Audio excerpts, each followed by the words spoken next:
change and offer hope and respite to those receiving very best. And she would have heard in a previous answer that, of course, social care, those who provide social care, such a vital act and such a vital services throughout our country are receiving record amounts of support, £3.3 billion of extra financing since March 2020. And of course, I'd be more than happy to work with her and her colleagues and see if there's more that we can do together. Number 2, please, Mr. Speaker. Mr. Speaker, with permission, I would like to take this question together with number 15. We have developed a globally recognised programme that combines boosters, testing and antivirals to protect the vulnerable and to reduce hospital admissions.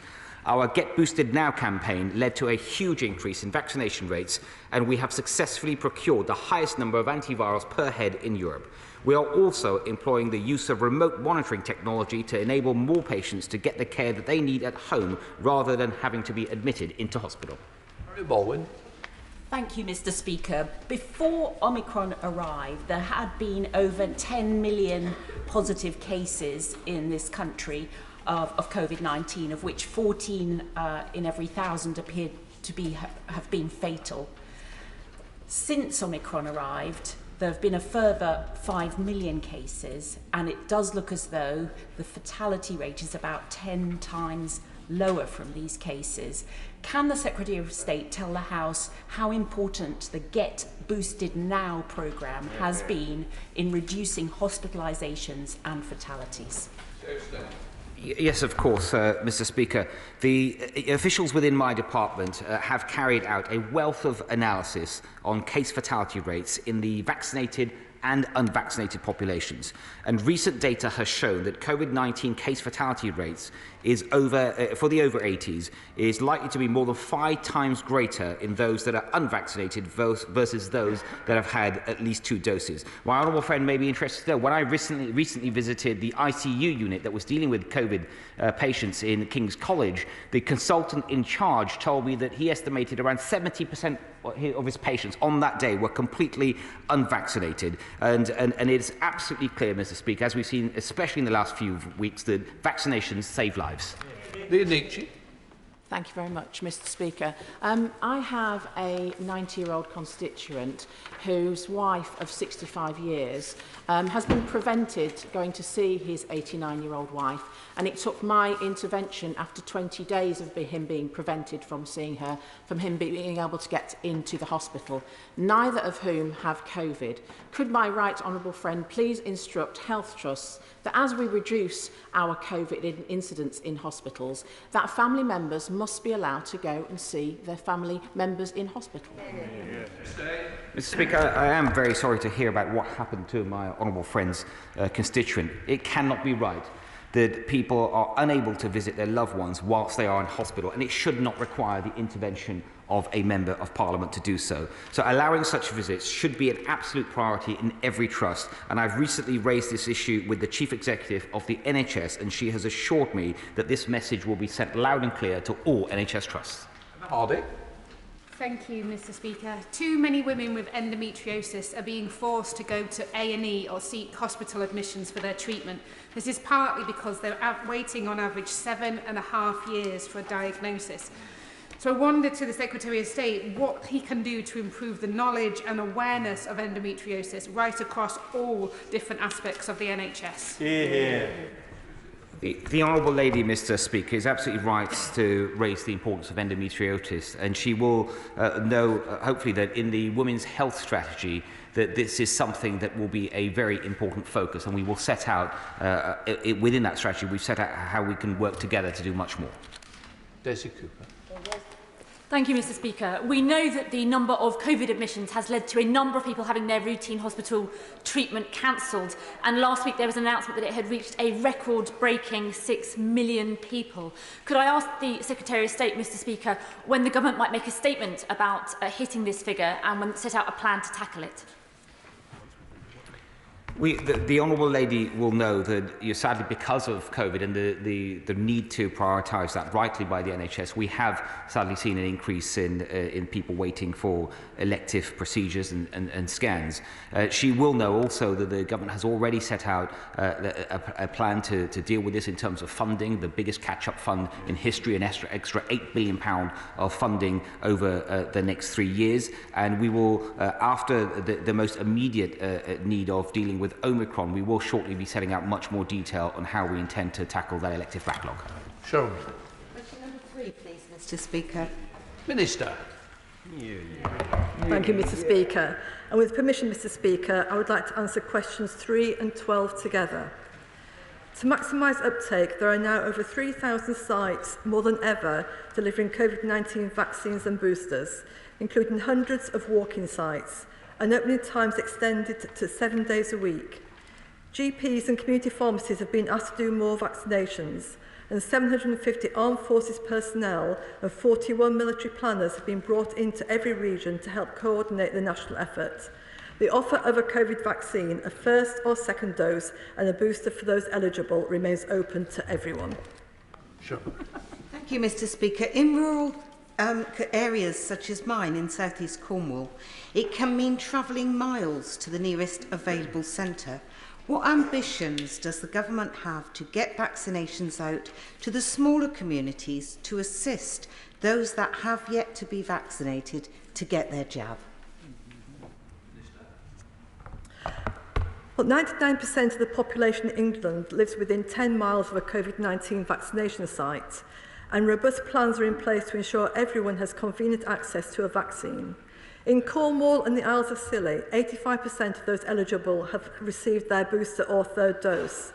And there are targeted vaccination programmes in Cornwall to support the homeless, traveller and migrant workers communities and fishermen, a community which has a great champion in my honourable friend. And for those in more rural Cornwall communities, a further 16 pop-up sessions are organised throughout January and more planned to ensure that everyone can get boosted more easily. Fletcher. Thank you, Mr. Speaker. A number of residents in Bolsover itself have written to me asking why there isn't a specific a vaccination centre in the town. And given that the booster rollout has slowed locally and that we have poor bus connections, could the Minister, who I know is incredibly persuasive as my former whip, could she look into having a specific site in Bolsover? Minister. Thank you, Mr. Speaker. There are now 6 vaccination sites within the Bolsover district. A regular pop-up clinic was also set up in Shirebrook to address an identified shortfall in uptake. However, this has been phased out as new community pharmacy and PCN clinics came on board to support the local vaccination programme and increase the number of Bolsover sites at the end of 2021. I'm sure my honourable friend would be delighted to hear that a new roving vaccination van is being deployed across Derbyshire and will be visiting Bolsover and surrounding villages to provide extra capacity and ensure that everyone has another way to get their booster jab, or for those not yet vaccinated to come forward for this life-saving protection. Thank you, Mr. Speaker. I agree that undoubtedly additional vaccine sites in rural communities will increase vaccine uptake, which is utterly vital. Would the Minister agree with me, though, that when it comes to NHS staff, counselling and one-to-one conversations are far more effective and far more right than to do what the government is currently planning, and is to sack potentially 5% of hospital staff in the Morecambe Bay region and indeed across the country for those who have not been vaccinated, which would cause a serious problem when it comes to capacity within the NHS? Thank you, Mr. Speaker. I would like to reassure the honourable gentleman that what we're talking about is patient safety, and he's quite right to say it's important to have that dialogue. I know that colleagues within the NHS are having a dialogue across the board, but it's also interesting to know that over 94% of NHS staff have already had their vaccine, and I commend them for that. But as the Chief Medical Officer, Chris Whitty, has rightly said, people who are looking after other people who are very vulnerable do have a professional responsibility to get vaccinated. Yeah. Catherine West. Thank you, Mr. Speaker. Remote access is incredibly important for vaccinations, but so is a vaccination strategy or a general health strategy for very clinically vulnerable people. Young Lara in my constituency had the organ that she desperately needed, a double organ transplant, but unfortunately there was no bed in ICU for her to have the operation. So what strategy is the Health Department taking in general to provide the access to those operating theatres when they're needed, so that we can have a strategy that's not just focused on clinically vulnerable for the vaccination, but also across the board for the multiple health conditions that so many of our clinically vulnerable suffer? I thank the Honourable Lady for her question. She makes a really good point. I'd like to reassure her that procedures for urgent cases have not been cancelled, and we are looking at, as the House knows, at the private sector to help deliver the vital support for those patients. What? Question 4, Mr. Speaker.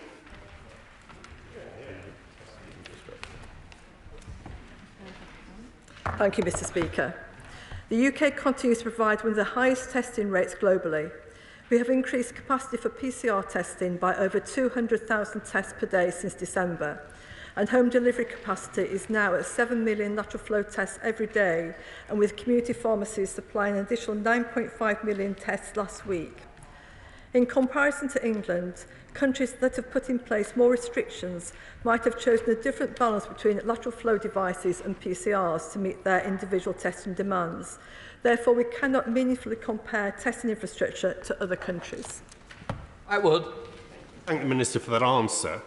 Health and social care workers who care for some of the most clinically vulnerable members of our society were rightly prioritised for early vaccination.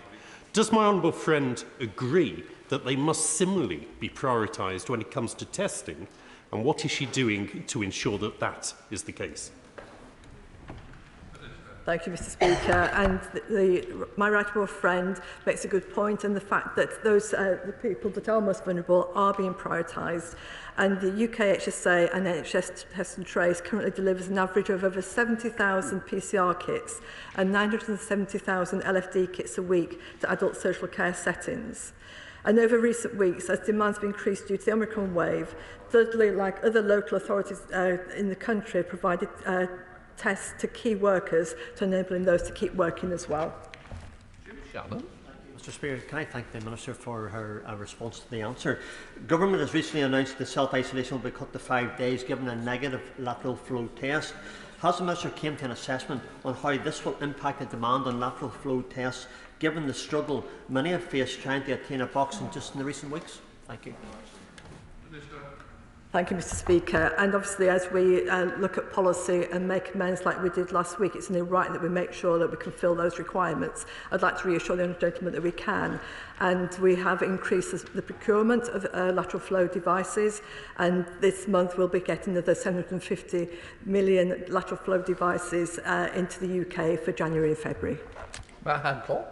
Mr. Speaker, I'm sure the whole House will welcome the early signs of falling numbers of people in hospital with COVID.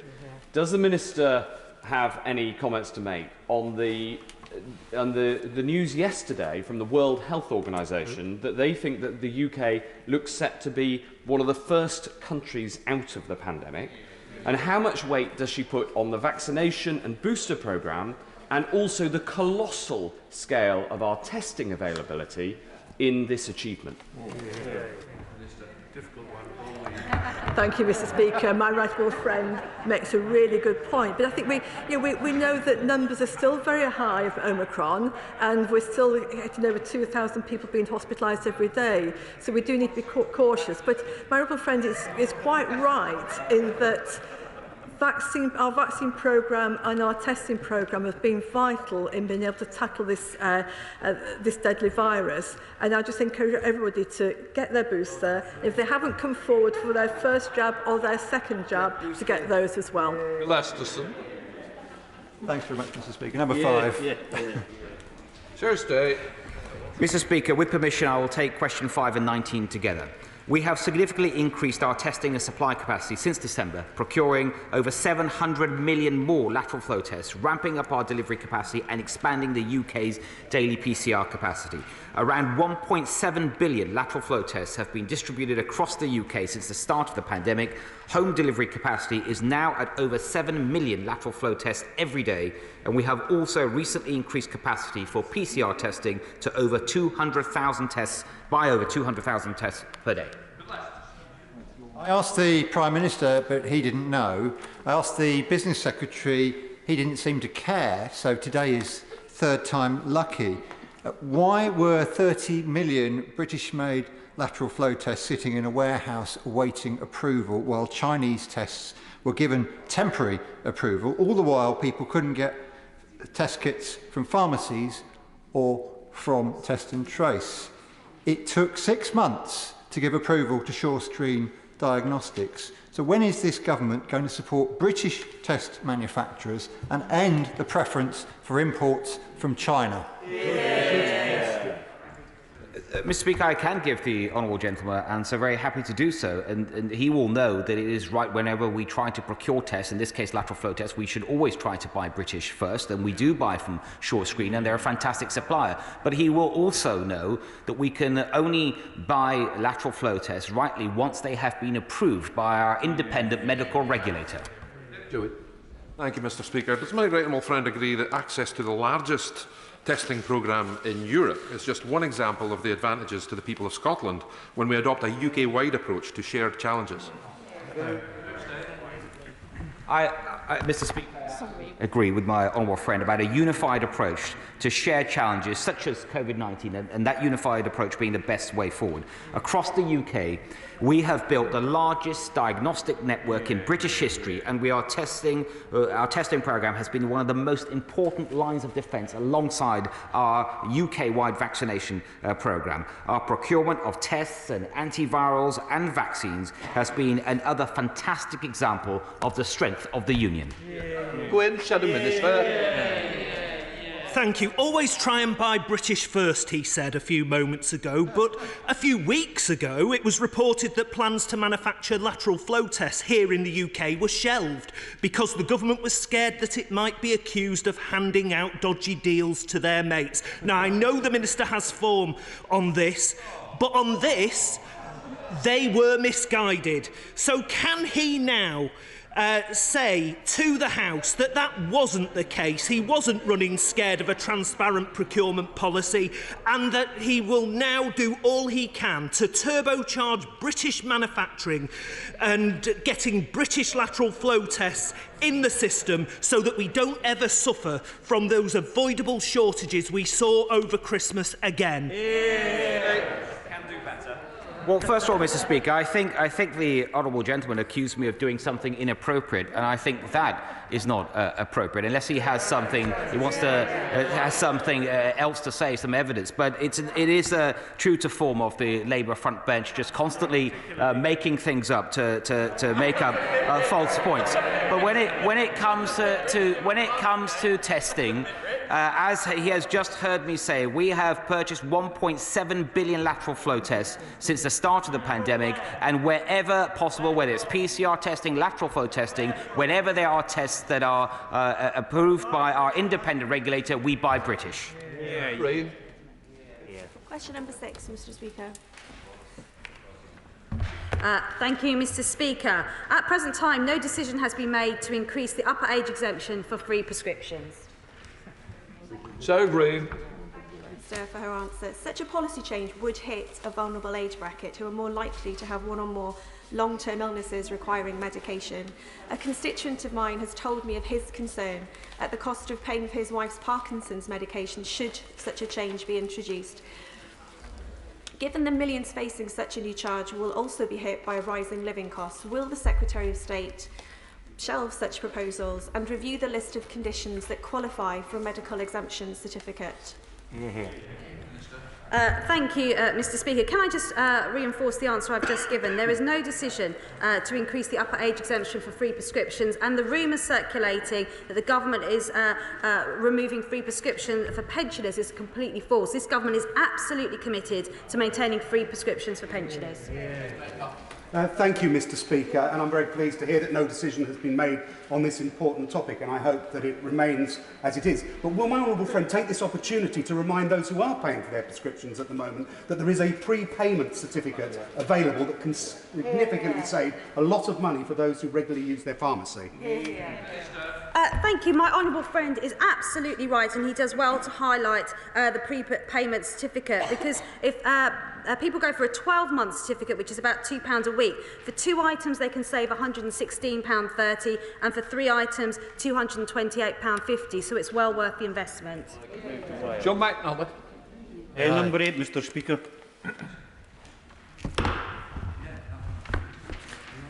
Following consultation last September, we announced that we were legislating to fortify non-whole meal wheat flour with folic acid. We are working at pace to move this policy forward and have already engaged with industry as part of a cross-government review on bread and flour regulations. All 4 nations are now working closely together to develop the draft legislation and impact assessment for future consultation. Thank you, Mr Speaker, and thank the Minister for her answer. As she knows, the Scientific Advisory Committee on Nutrition have recommended mandatory folic acid fortification on flour, and the UK Government did launch a public consultation on this, which closed in 2019. September last year, the UK Government announced that folic acid will be added to non-wholemeal wheat flour across the UK to help prevent spinal conditions, life-threatening spinal conditions in babies. So, therefore, can the Minister update the House on the UK Government's timeline to implement this decision in a wee bit more detail, please? Thank you, Mr Speaker. And I thank the honourable gentleman for raising this really important issue, because fortifying non-wholemeal wheat flour with folic acid will help prevent hundreds of neural tube defects in fetuses every year.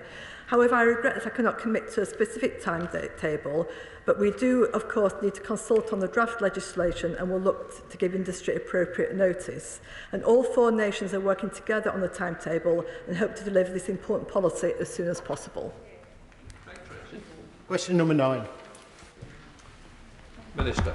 Thank you very much, Mr Speaker. Alongside measures to reduce demand and admissions, such as the vaccine rollout and new therapeutics for COVID, the NHS is creating the maximum possible capacity, investing in improved discharge arrangements, the use of independent sector beds, virtual wards and nightingales to provide surge capacity, alongside, of course, our investment in delivering over 20,000 more clinical staff this year compared to August 2020. Greg Tracy.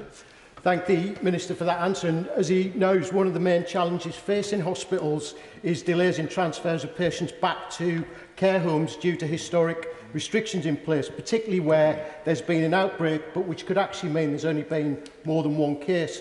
So as we move to treating COVID as more of an endemic condition, what steps can be taken to stop restricting admissions to these care homes, which would undoubtedly relieve pressure on hospitals? Thank you, Mr Speaker. There is local flexibility to allow for residents to be safely admitted to a care home during outbreak restrictions, following a risk-based approach that takes into account the size of outbreaks, who is affected, care home size and layout, rates of booster vaccination and current CQC rating. The CQC supports risk-based decisions made on admissions to support the discharge of people with a negative COVID test result, but of course we must continue to ensure the safety of those in care homes. Martin Day, SM. Thank you, Mr Speaker. Absolutely central to growing NHS capacity is our workforce.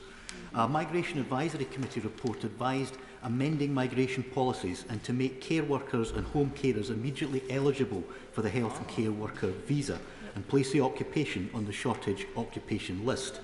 When will the UK Government start listening to its advisers and change the migration policies to alleviate the pressures facing our NHS? Well, I'm grateful to the honourable gentleman for his question and for the tone of his question. He's absolutely right to highlight the importance of workforce. The workforce is the sort of golden thread that runs through the heart of everything we do in our NHS, which is why we've already taken a number of steps to increase our workforce. We're well on target to meet our 50,000 more nurses target. And as I mentioned in my initial answer, we've got over 20,000 more clinically qualified staff at August last year compared to August 2020. So we continue to grow the workforce. Luke Hall. Thank you, Mr. Speaker. Delivering new community hospitals is a key part of upgrading and expanding NHS capacity. The Department is currently examining a bid to rebuild and expand services at Thornbury Hospital, which is desperately needed due to the expansion of the town. Will my honourable friend meet with me to discuss the next steps in delivering this vital infrastructure improvement in South Gloucestershire? Thank you, Mr. Speaker. Well, I'm grateful to my honourable friend. He's absolutely right that in looking to meet the demand challenges imposed on our NHS, it's not just about those district general acute hospitals, it's about all our hospital facilities, including community hospitals. He's raised this with me on a number of occasions. He's a doughty champion for Thornbury, and of course, I'm always happy to meet with him. Thank you, Mr. Speaker. On the issue of capacity, there's always been the argument floating around to the effect that you can cut bed numbers on the basis of medical and technological advances. Now, that was always deeply suspect. But in the context of COVID-19 and the aftermath of that, can the Minister assure the House that there will be no cuts in bed numbers in any future hospital reconfiguration? Yeah. Thank you, Mr. Speaker. Well, decisions on hospital reconfigurations and changes to local hospital systems are a matter for the local NHS following full consultation and consideration of the needs of their local communities. He's right to highlight the importance of bed capacity in the NHS, and the NHS as a whole will continue to look at what bed capacity is needed to meet future need. Thank you, Mr. Speaker. My constituent David Holbert contacted me to ask that I pay tribute in the Chamber to the phenomenal NHS teams from both Mount Vernon Hospital and Watford General for the care he has received following his admission for cancer. Will the Minister join me in thanking the NHS for their tireless backlog-clearing work, continuing with life-saving non-COVID operations alongside their ongoing heroic actions leading our COVID fight and vaccine rollout? Thank you, Mr. Speaker. Well, I'm always happy to take the opportunity, as to be fair, I know the opposition front bench and my colleagues are as well, to thank the amazing NHS workforce for the work they've done. I pay tribute to the work of the teams at Mount Vernon and at Watford, and indeed, in that context, in the course of the pandemic, pay tribute to the work of our honourable friend, the member for Watford, who volunteered at the hospital to help out. Thank you very much, Mr. Speaker. The Minister highlighted, and the question, of course, highlighted the use of independent care providers. And last week, the Department announced that 150 hospitals would be used for 3 months or on standby for 3 months to provide additional resource. Could the Minister tell the House when he or his Secretary of State asked NHS England to investigate standing up the 150 hospitals which will receive a minimum income guarantee of £75 to £90 million a month?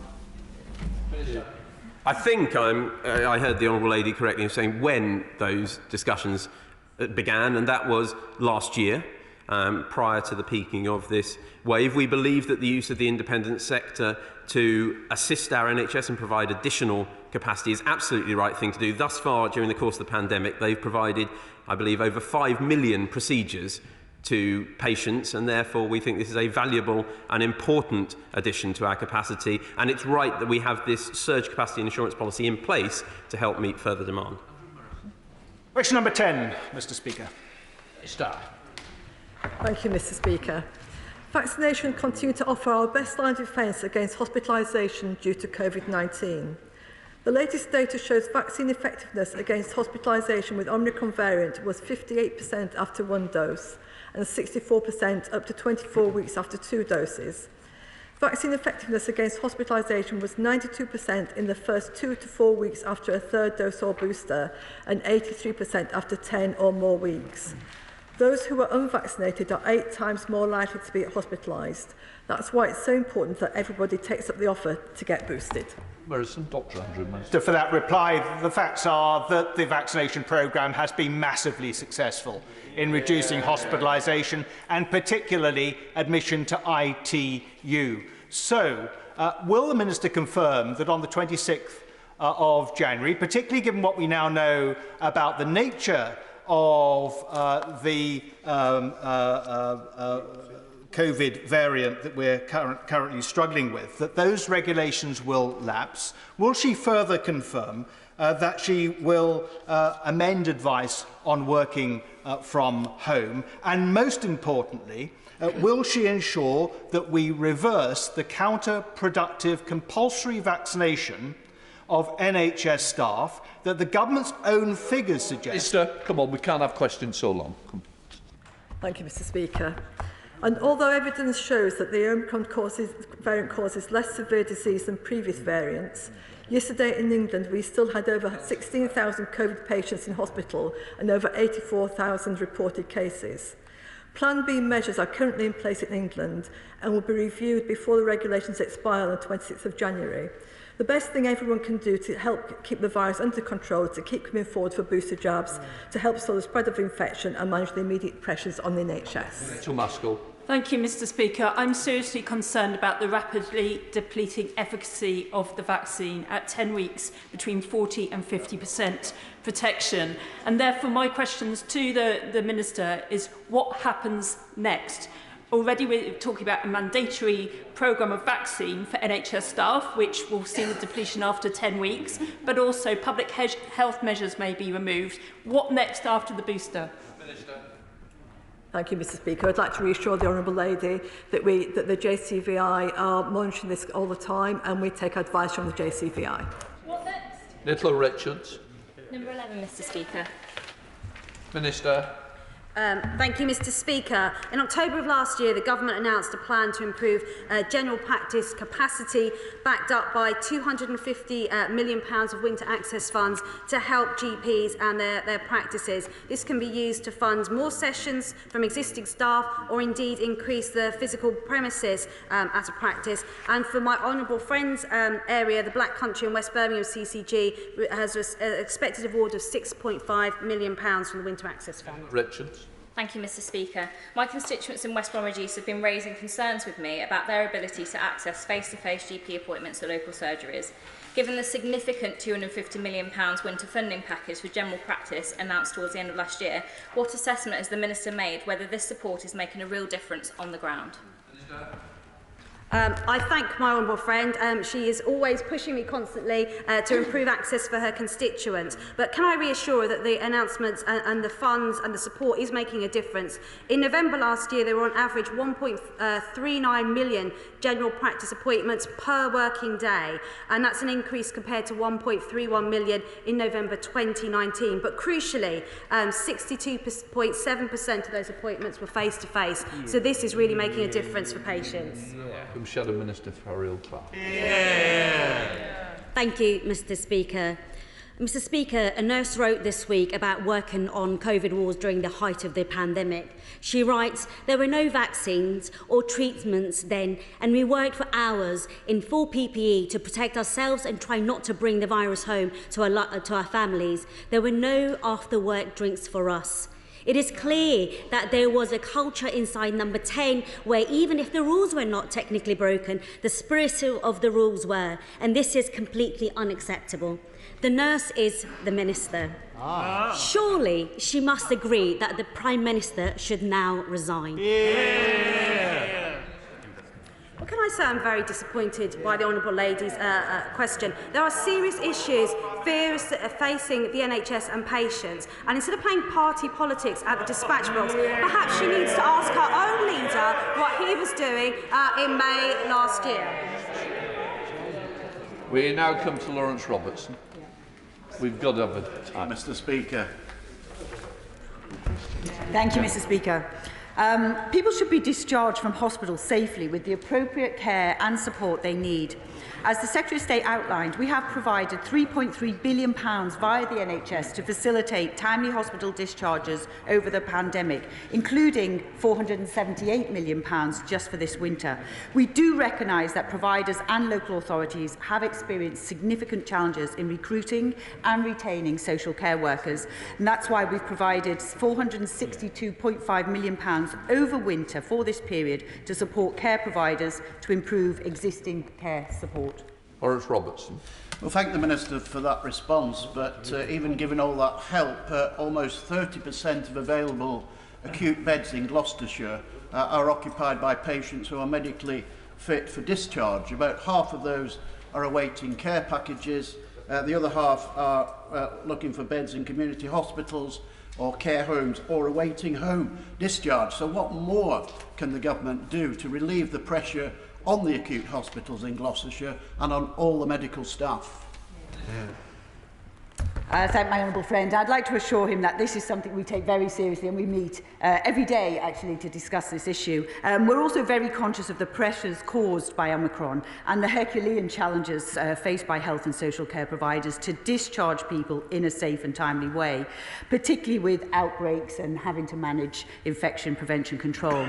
That also includes the Gloucestershire Hospitals Trust, who declared a national incident on the 28th of December at their Gloucestershire site, but who responded brilliantly and stood down the incident 9 days later.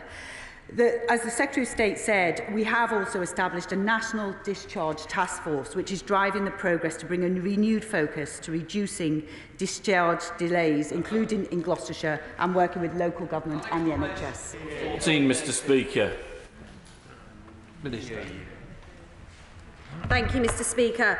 Based on the latest available data, and I'm sure the honourable gentleman will welcome this, the one-year survival rates for all cancers combined are a record high, have increased from 63.6% to 73.9%, and the 5-year survival for all cancers combined has increased from 45.7% to 54.6%.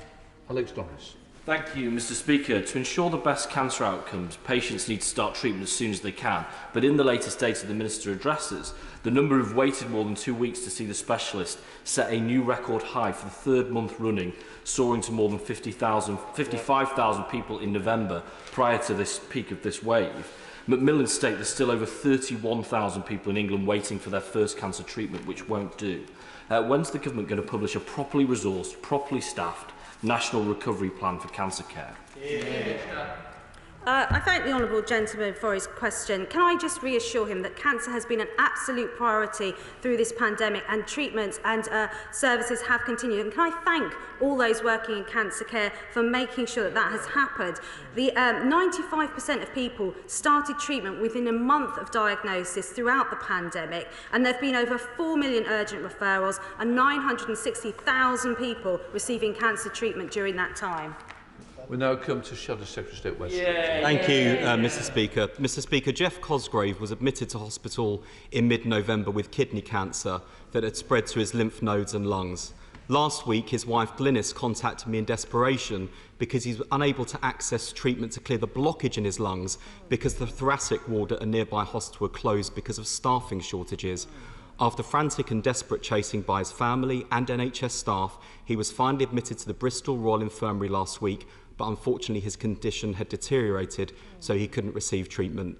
Mr Speaker, Jeff died on Friday, and I'm sure the whole House will want to send their deepest condolences to Jeff's family. Mr Speaker, Glynis wants me to place on record her family's enormous thanks to NHS staff who cared for Jeff, and to ask the Minister what the government is doing to address the serious understaffing in the NHS and the COVID pressures that are impacting on cancer care, so that no family has to suffer what the Cosgrave family are experiencing right now. Can I thank the honourable gentleman for his question? And can I pull on record, I'm sure I share for the whole House our sympathy with Jeff and his family. There is no doubt that despite cancer being a priority through this pandemic, there have been pressures on the system. And again, to thank the staff, as Jeff's family have done, for carrying on throughout. I want to reassure him that the NHS is focusing on recovering cancer services to pre-pandemic levels, with an additional £2 billion of funding made available to the NHS. And also in terms of staff, there's 44,000 more staff from October 2020.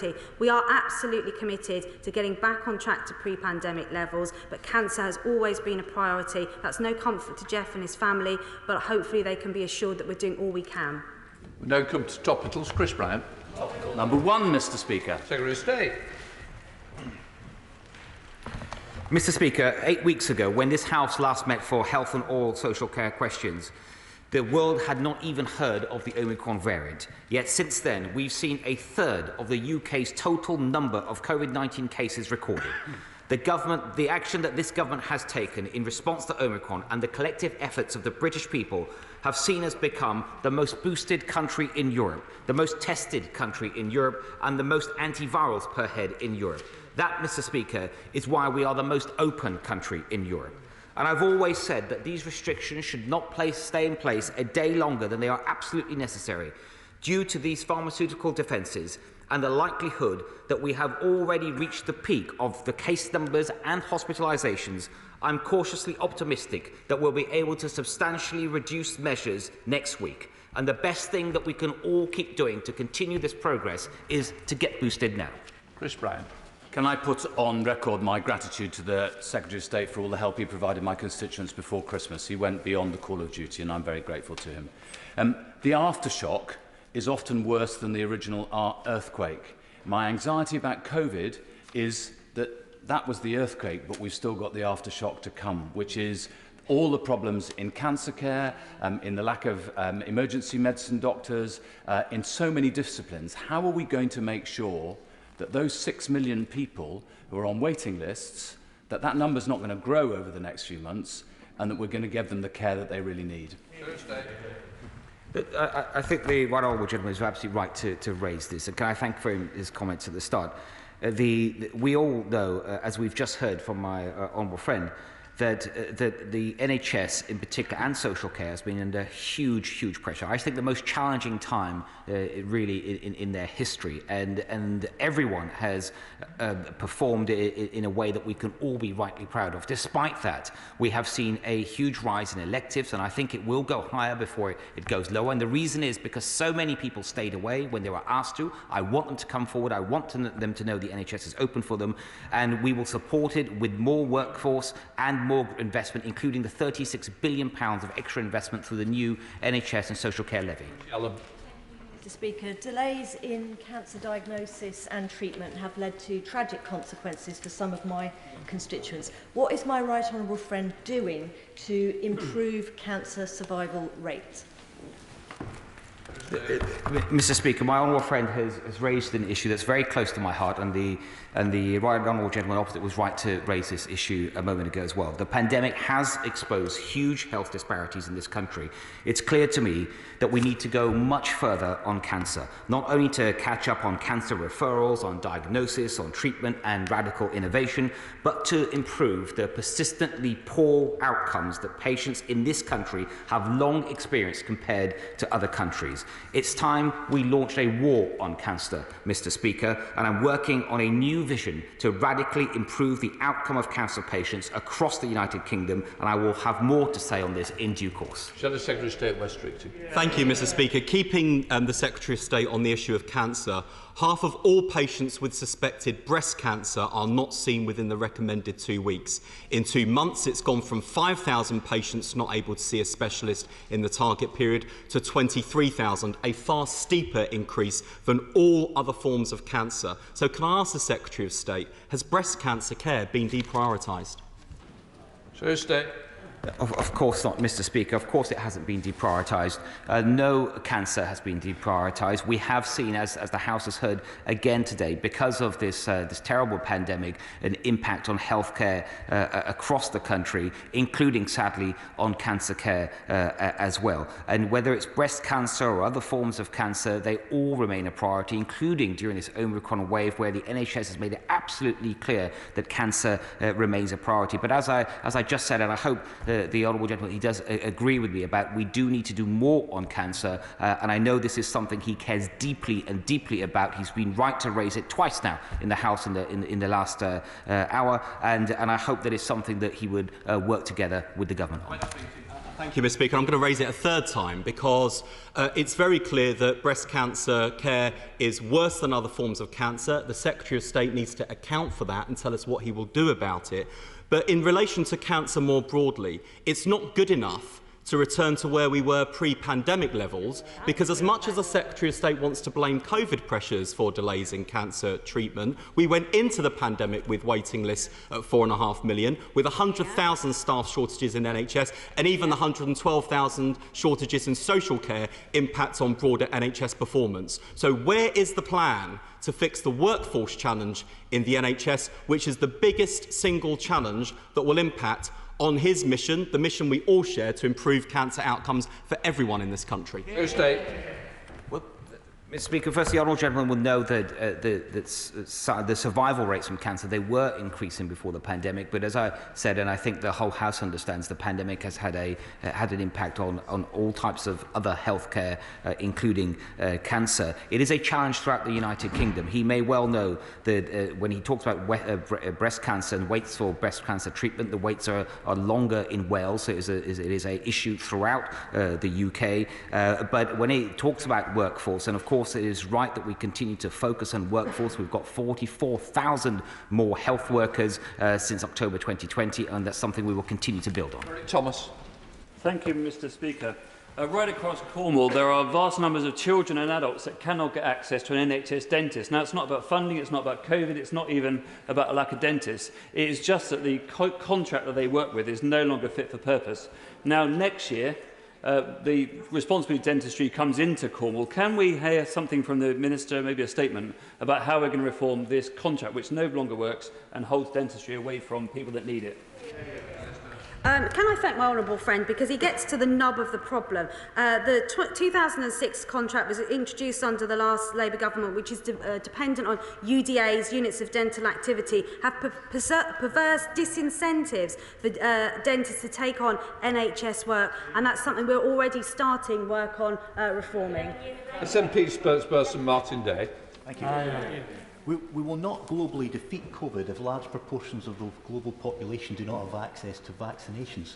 Yet the UK is one of a small number of countries that are blocking the TRIPS waiver. Will the UK government stop blocking vaccine intellectual property waiver and allow nations to manufacture the vaccines themselves?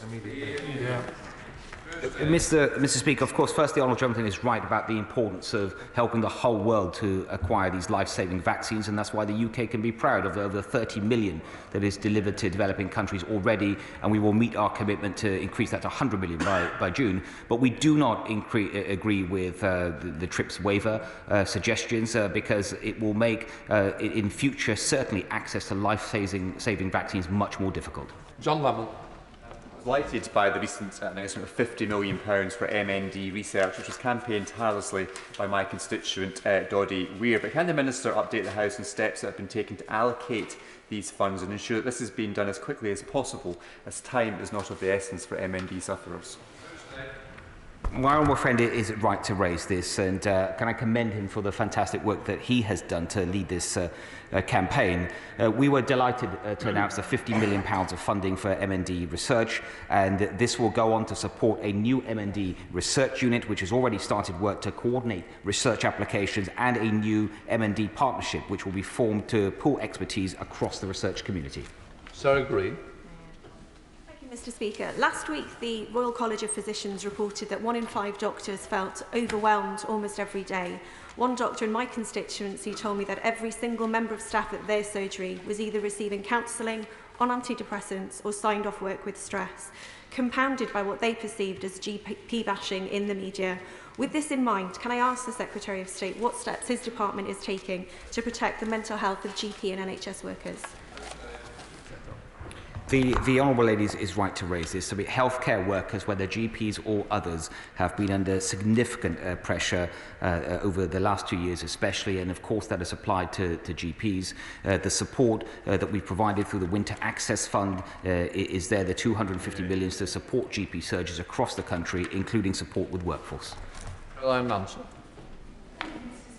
My hospital trust is looking to redesign services, ophthalmology and cardiology, across its 2 hospitals, Eastbourne District General and Hastings Conquest. The trust puts forward an important clinical case for the change. But the reality of the road, the distance, the public transport options, it can be 2 hours and 2 buses for the 1 in 4 households in Eastbourne that doesn't have a car, means that any change can present a very real problem and create issues for local people. Ahead of his visit to Eastbourne, would my honourable friend meet with me here to discuss this vital question of access to hospital services? Thank you, Mr. Speaker. I'm going to my honourable friend. Public consultation on the reconfiguration in East Sussex was launched on the 6th of December last year and will close on the 11th of March. She's absolutely right to highlight access and transport links as being a key factor in such decisions, and I'd of course be delighted to meet her. Thank you, Mr. Speaker. Mr. Speaker, only 9% of people in low-income countries have received one vaccine dose, yet the UK government's delivered less than a third of its pledged contributions to COVAX. So given no one is safe till everyone is safe, what assessments has the Secretary of State made of the risk to public health from emerging variants from the unvaccinated worldwide? And will he ensure that all doses pledged will be delivered to COVAX by the end of June? Thank you. Thank you, Mr. Speaker. And the UK has worked from the start of the pandemic to support equitable access to COVID-19 vaccines, helping to establish the International Joint Procurement Initiative, COVAX, to support both higher and lower income countries to secure vaccines they need. And as my right honourable friend has already indicated, that we are committed to delivering the 100 million doses by mid-June, and we've already delivered over 30 million doses by the end of 2021. And the UK leads the way through the UK HSA in variants, and are willing to progress that technology throughout the world. Mr. Speaker, the building of the Women and Children's Hospital at Royal Cornwall Hospital has been a key promise of this government and something the Secretary of State's predecessor was very supportive of. Can my right honourable friend reaffirm the department's commitment to this building and agree to meet with me to ensure that everything is being done to get this vital project delivered on time? Thank you, Mr. Speaker. We remain fully committed to the delivery of the important new Women and Children's Hospital in Truro for the Royal Cornwall Hospitals NHS Trust as part of our new hospital programme, and my right honourable friend, the Secretary of State, remains committed to it. And of course, I would be delighted to meet with her. John Warren. Thank you. And Mr. Speaker, I hope you are watching Georgie Hospital, the Channel 4 series that follows the talented, highly skilled, dedicated and wonderfully witty staff of Newcastle Hospitals Trust. But I hope the Secretary of State recognises that, as well as a great sense of humour, as we enter our 3rd pandemic year following a decade of underinvestment and low pay, and with staff shortages, absences and NHS waiting lists all rising, what the NHS staff need is a long-term workforce plan, and will he bring it forward? Well, first, Mr. Speaker, I would commend everyone working in Newcastle Hospital Trust and across the NHS for everything that they're doing. And she's right to talk about the importance of workforce. That's why we have asked Health Education England to come up with a 15-year workforce framework. But she knows that also what makes a big difference is the resources the NHS has, and it would have helped if she had supported the government's record investment of £36 billion over the next 3 years in the NHS and social care. Any more? Thank you, Mr. Speaker. Can my right honourable friend tell the House how he's making it easy for transport workers who are disproportionately under-vaccinated to get their jabs and get this country moving? Thank you, Mr. Speaker. And we are intent on making vaccines as accessible as possible. Hence, there are now more vaccination sites than at any point in the programme, operating 12 hours a day, 7 days a week where possible. This includes hundreds of walk-in and pop-up sites. In every community, there should be slots available at least 16 hours a day, with some extended to 24 hours a day to support workers, such as those in the transport sector who often work unsociable hours. Dan Carden. Thank you, Mr. Speaker. The Secretary of State has introduced guidance for essential caregivers so that family members can visit loved ones in care homes. I wonder, is he considering going further to guarantee the right to visit residents in care homes and patients in hospitals? The Honourable Member makes a very good point. It is important that people get the right to visit their loved ones in care homes. That's why we've introduced guidance which says essential caregivers at all points, even during outbreaks, should get access to the care homes. There is also a process that the CQC manages for reporting those that don't. But if there are specific examples, I'm very happy for the Honourable Gentleman to write to me with details and I will follow it up. Show the Select Committee, Jeremy Hunt. Mr Speaker, this morning the Health Secretary has reported in the Times as saying that the NHS can learn from the way that academy chains are regulated, but he will know that the education system has no national targets. Given the NHS uses more national targets than any healthcare system anywhere in the world, will he look at the role of targets and the risk that they focus managers on bureaucratic numbers, sometimes at the expense of the quality of care to patients?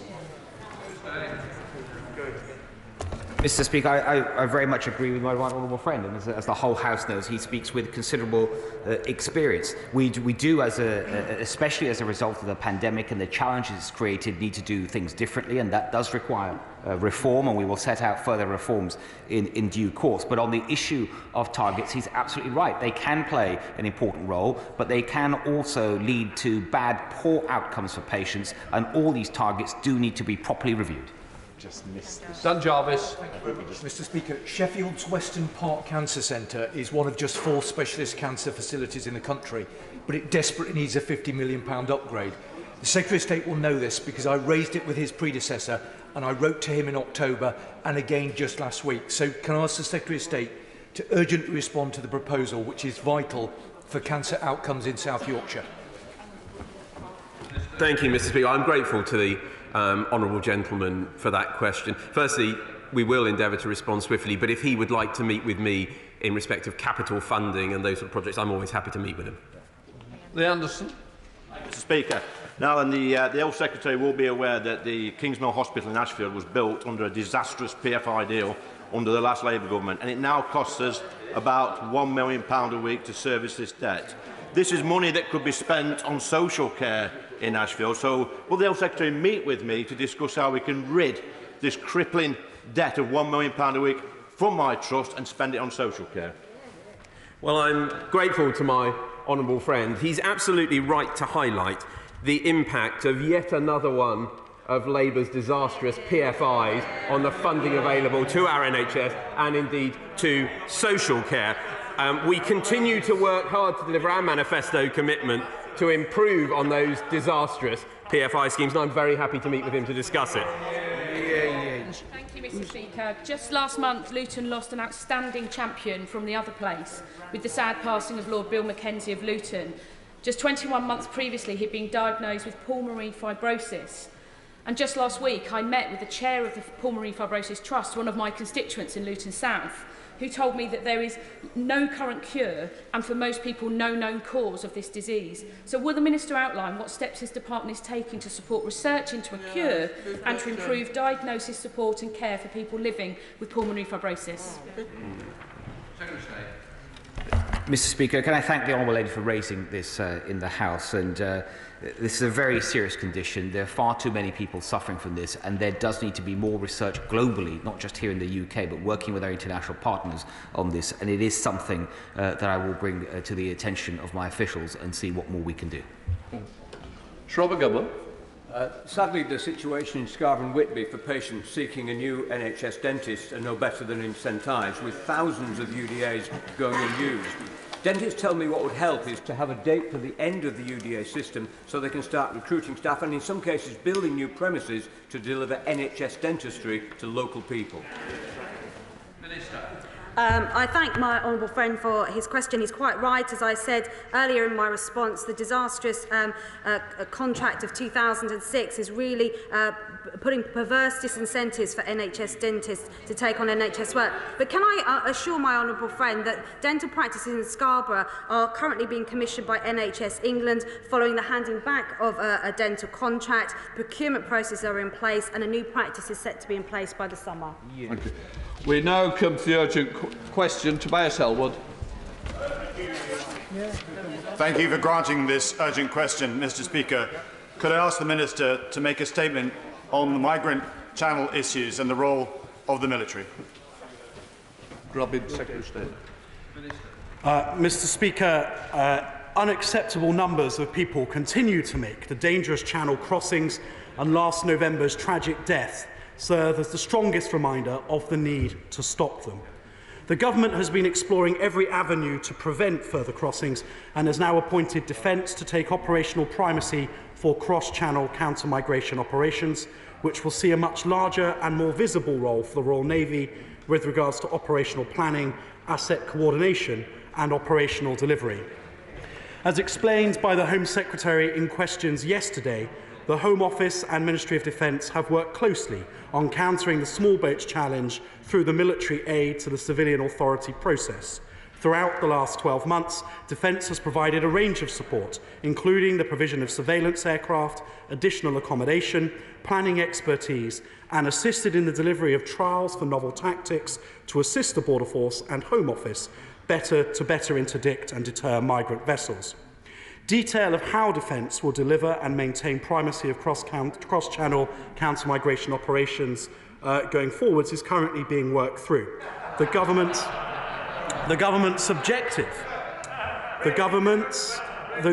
objective is that nobody should arrive illegally in the UK on their own terms. Thus, all vessels transporting illegal migrants across the Channel must be intercepted before or as they land. Defence is committed to delivering this step change.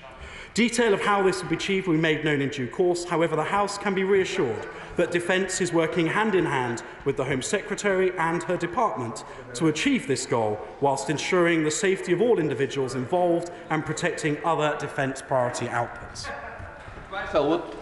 Thank you, Mr. Speaker. I'm grateful for that clarification. We are rightly proud of our armed forces who watch our backs and defend our interests across the world, and are equipped and trained indeed to step forward and assist other government departments in times of emergency. But the bigger picture is very clear to see. Our world is getting more dangerous and more complex. Demands on our military are increasing, not least the Royal Navy. The integrated review maps out the importance to the UK economy of retaining the freedom of the seas, increasingly challenged by China, Russia and indeed Iran. And the Defence Committee's recent review of the Royal Navy concluded that it is now too small to meet the current commitments in the Atlantic, the Mediterranean, the Gulf, off East Africa, the Caribbean, the Arctic, and of course the tilt to the Indo-Pacific. Yet here we are, introducing another tasking, coordinating the migrant crossings response, normally the responsibility of the Home Office. Now, as he's articulated, the migrant channel issue is complex and is not likely to go away soon. It is not an acute emergency. So why is the Navy being drawn in, even in this limited capacity? But when I say limited, he said operational primacy. He's now responsible for it. There's a real danger of mission creep here, with further naval assets being sucked into this challenge. Please, can the Minister explain who will pay for this mission? What does success look like? How long will the tasking last? This tactic may, on the face of it, look popular, with 28,000 migrants now crossing every year. Send in the Navy to sort it out. But it is not the strategy that will solve the movement of migrants. We firstly need to break up those gangs that encourage migrants in the first place. And secondly, and finally, Mr. Speaker, by actually helping to restore governance and security in the very countries that its people are fleeing from. Places like Afghanistan, Iraq, Syria, Libya and Somalia. Ironically, parts of the world where we've used our own hard power to intervene, but then departed before there was enduring stability, and now the families are fleeing towards Europe. Until these fires are put out at source, we will never reduce the numbers. We need a broader strategy that simply tasking the Navy to the Channel will not be the answer for. Mr. Speaker, thank the right honourable gentleman for further elaborating on his question. I take issue with his point that the Navy has to make a binary choice between work at home and work overseas. There are ships deployed all over the world right now. There are other ships making ready to set to sea in response to whatever crises may unfold in the Euro-Atlantic over the coming weeks. And then in addition to that, there is the capacity to do, as we do year-round, which is to deploy naval resources into the Channel for purposes such as fishery protection and indeed for securing our border. And that, Mr. Speaker, is an important point. The purpose of our nation's armed forces is to secure the UK's national security interests both at home and abroad. And I would argue that deploying our armed forces in order to ensure that our borders are robust is indeed a perfectly appropriate use of them. Indeed, Mr. Speaker, as I know the Right Honourable Gentleman is very aware of, there are parts of Europe right now within which state-sponsored illegal migration is being used as a sub-threshold weapon of competition. Now, I'm not for a second suggesting that the migration across the Channel is right now that. But in the absence of a robust defence of our borders, it could be in the future, and I think, therefore, the MOD has a perfectly reasonable role to play in ensuring that our borders are robustly protected. He asked, Mr. Speaker, very specifically about pay. Clearly, this will be a multi-agency effort under Royal Navy Command. Where agencies are already doing things in the Channel, they will continue to be funded by the departments that own them. Success is that we don't allow anybody to land in the UK on their own terms. For how long? Until the deterrent effect is achieved and the cross-channel crossing route for small boats collapses. And as for the wider system, Mr. Speaker, I mean, there's a limit to his question, which is what is the role of the Royal Navy and the military within the Channel, which I'm here to answer today. But I completely agree with him that this is just one part of a wider system, and indeed he is right to note that indeed the MOD has plenty of equities in providing the stability in countries like Iraq and in the Sahel, where the majority of migrants are coming from, and indeed we're engaged in that. Nobody's pretending, Mr. Speaker, that the presence of a Rear Admiral and a few extra Royal Navy ships solves this as an issue. It's regrettable that only part of the government solution should appear in the papers. I'll do my best to answer the questions the Right Honourable Gentleman provides. Now we come to the Shadow Secretary of State for Defence, John Dealey. Thank you, Mr. Speaker. This government really is now desperate. Desperate to distract attention from accusations about the Prime Minister lying and partying in Downing Street. Desperate to prop up a Home Secretary utterly failing for 2 years as the number of cross-channel migrants has tripled. Mr. Speaker, the military are there to protect the nation, not to protect Tory ministers. The minister has confirmed today that the armed forces will be involved in what he calls operational delivery. He says the details are still being worked through. Let's try again. What will the armed forces now do? Will naval vessels be deployed in the Channel? Will the Navy be used to push back migrant boats? Will the Navy use sonic weapons, as Number 10 wants them to do? Will they step up the use of drones for surveillance? Will they transport migrants from British beaches? And what military accommodation will be used to house and process migrants? Mr. Speaker, we're told that Rear Admiral Utley, by the media, has been put in charge. Who will he report to? The Home Secretary or the Defence Secretary? This announcement is the official confirmation the Home Secretary is failing. Our armed forces are always the government's last resort. The Military Aid to Civil Authorities Code, the MACA Code, means they're only granted when, I quote, the civil authority lacks the necessary capability to fulfil the task. Who will pay the military's bills for this work? What will be the arrangements between the UK and French military over cooperation? Now, the Minister, can I remind him, last month in this House, Mr. Speaker, promised me that he will publish details of MACA tasks on a fortnightly basis beginning in January 2022, and these updates will be placed in the library of the House. When will he actually do this? And will he publish the detailed terms of this MACA agreement? Finally, Mr. Speaker, the Navy was used before in 2019. 2 patrol vessels were redeployed from defence tasks to the Channel. They intercepted no boats at a cost of £780,000 to the taxpayer. Will the Minister guarantee that this military deployment in the Channel will not compromise our armed forces in any of their fundamental defence tasks? And when will the Home Secretary step up to do her job to secure a proper security agreement with the French, break the smuggling gangs and prevent more tragic deaths of migrants in the Channel? Thank the Right Honourable Gentleman for his questions. I don't share his view of the Home Secretary, who we've worked close with on a number of issues, including op pitting over the summer, where I think she made a number of courageous decisions about how to accelerate border flow at the Barons Hotel, and indeed throughout the last year, where the MOD has been trying to support Border Force. The fact is that this is not a MACA request. This is something quite different. This is asking the Navy to take primacy from a command and control perspective, to bring to bear all of the government's maritime assets across all agencies that set to sail in order to try to cohere a more robust response at sea. And I think that that is an evolution of what we've been doing rather than a replacement of something that had been previously existing.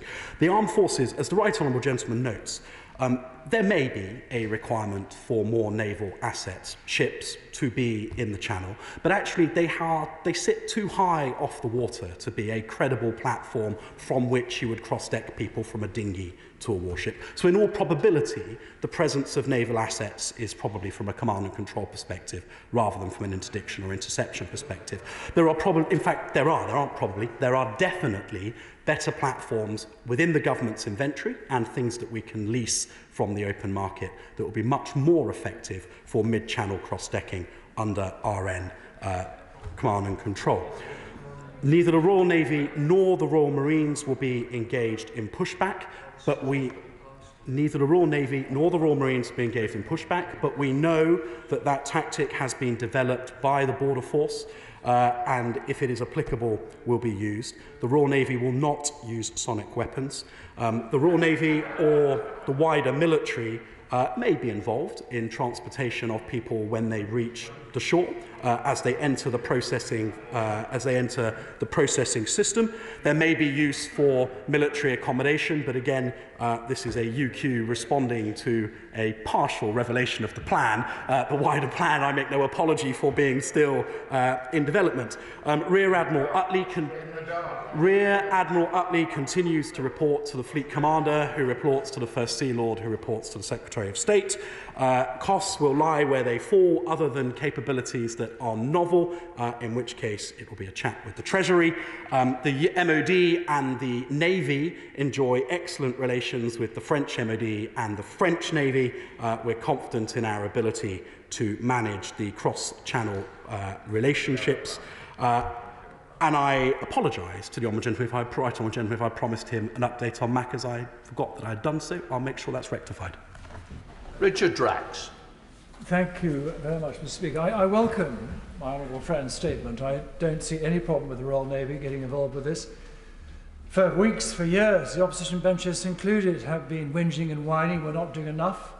I think it's excellent the military are taking control and to coordinate all the assets that we have. It makes perfect sense.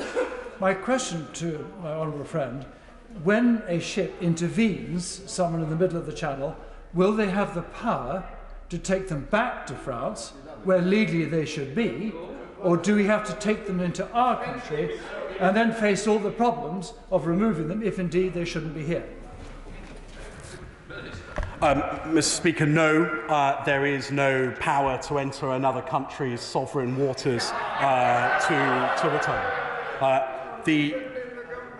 The evolution in the capability or the command and control that we're talking about is, we believe, that if there is a more robust response at sea so that nobody lands on their own terms and they enter a process in the United Kingdom that may take them to returns or to some other outcome, that very quickly, the evidence in Australia and elsewhere is, that very quickly has a deterrent effect. But, Mr. Speaker, I am answering questions on merely a part of the plan, and the House can sense my discomfort at being able to illuminate them fully. We now come to SNP spokesperson Dave Dugan. Thank you very much, Mr. Speaker. Let me start by underlining what a worrying development this is from the government, both operationally and morally.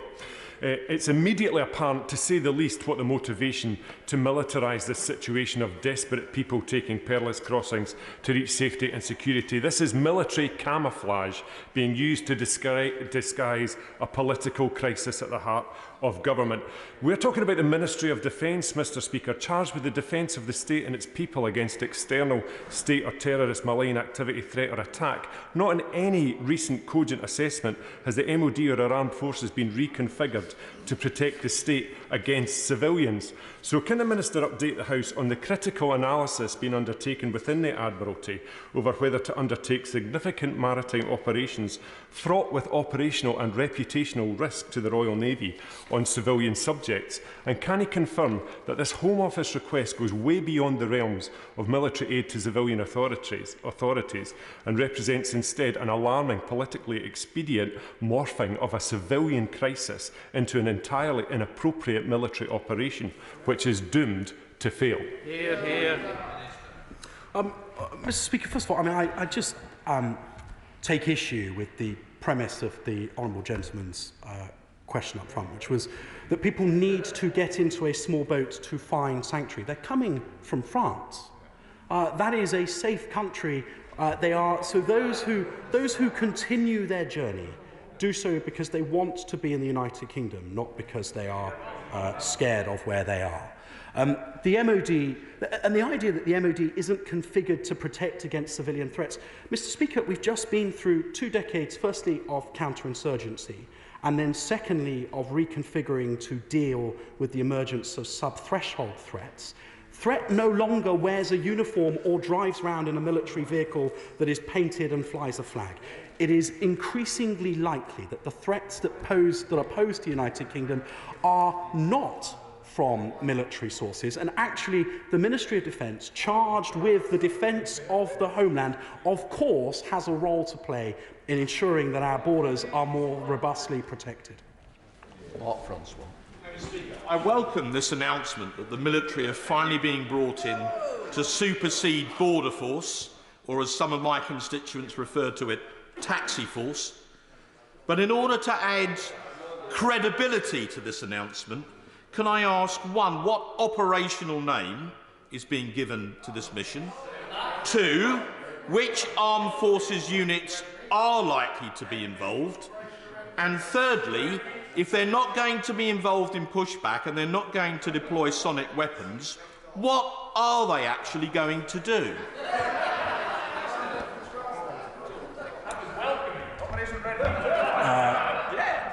Mr. Speaker, my former boss on the Energy and Climate Change Select Committee is sure he knows the name of the operation. I'm afraid he's wrong. The name of the operation is Isotrope.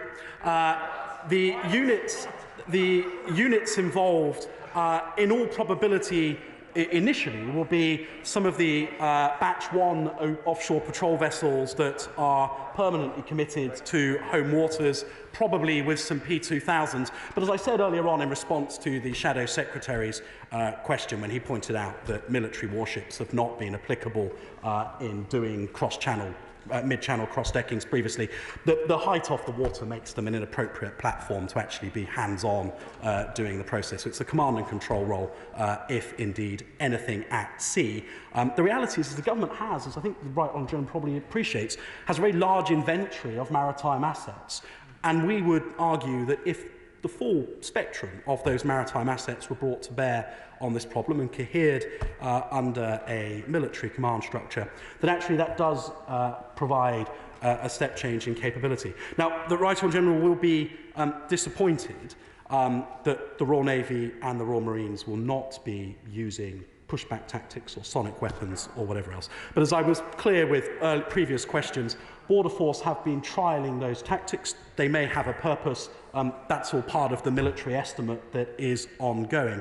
But I would argue that the deterrent effect is achieved not just by the ability to push back mid-channel with all of the problems that come with that, but if you can guarantee that nobody gets to land on their own terms in the UK, and the system beyond that is effective at delivering an outcome that acts as a deterrent for those making the decision to put themselves in the hands of the people traffickers, then this is an approach that could and should work. But the Right Honourable Gentleman will be frustrated that I am unable to unveil the full scope of the plan, partly because I don't know it, secondly because I think it's something the Prime Minister will like to do himself later in the month.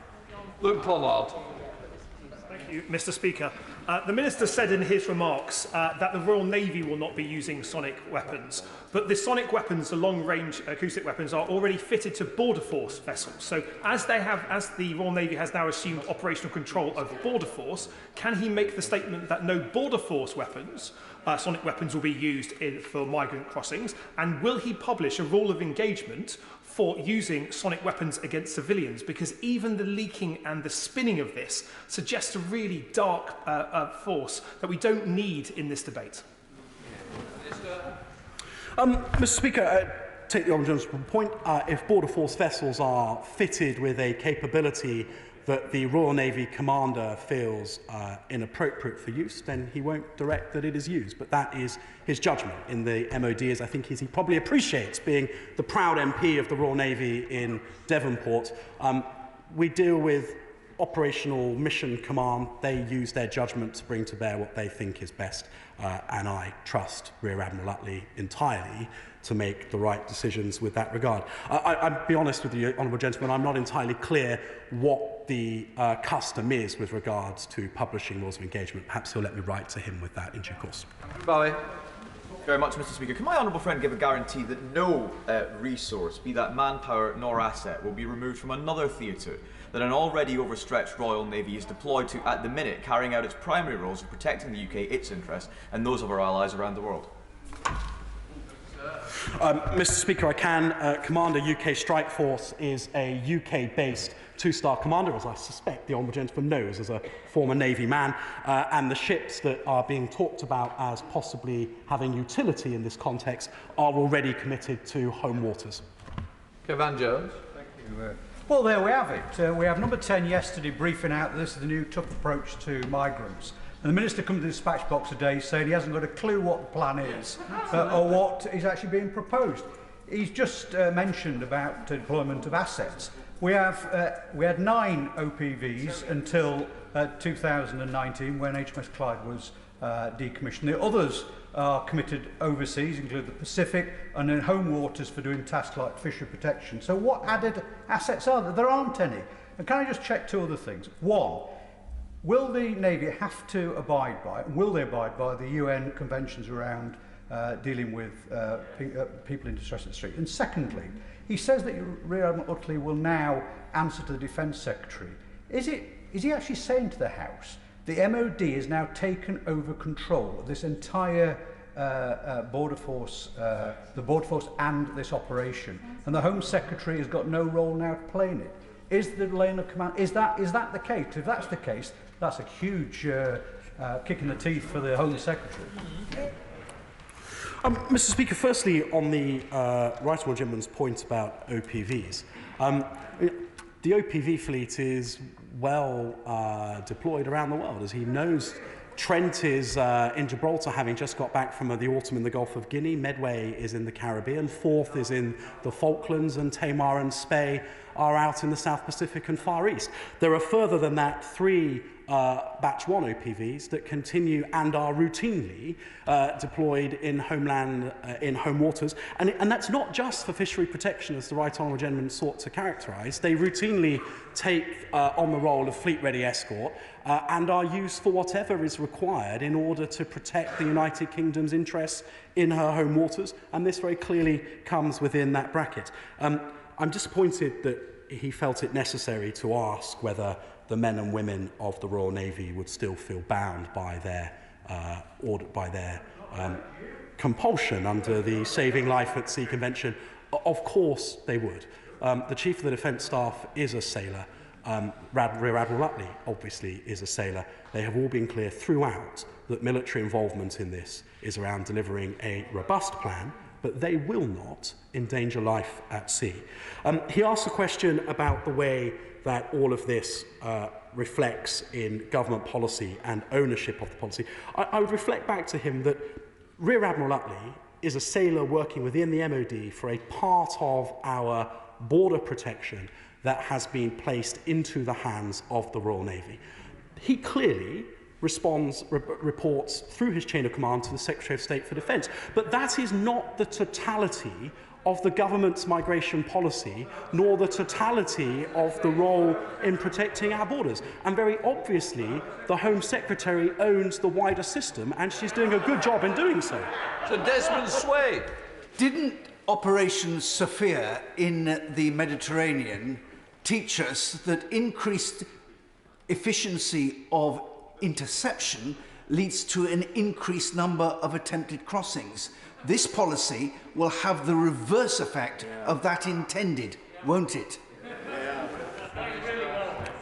No, I don't think that that is the case, Mr. Speaker, because there was a key difference with Op Sophia, and that is what happened when people landed on the European continent and what EU nations did with them thereafter.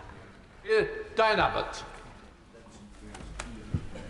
The Minister will be aware that in 2019, 2 Navy patrol vessels were deployed in the Channel to deal with Channel crossings, yet they intercepted no boats and it cost the taxpayer £780,000.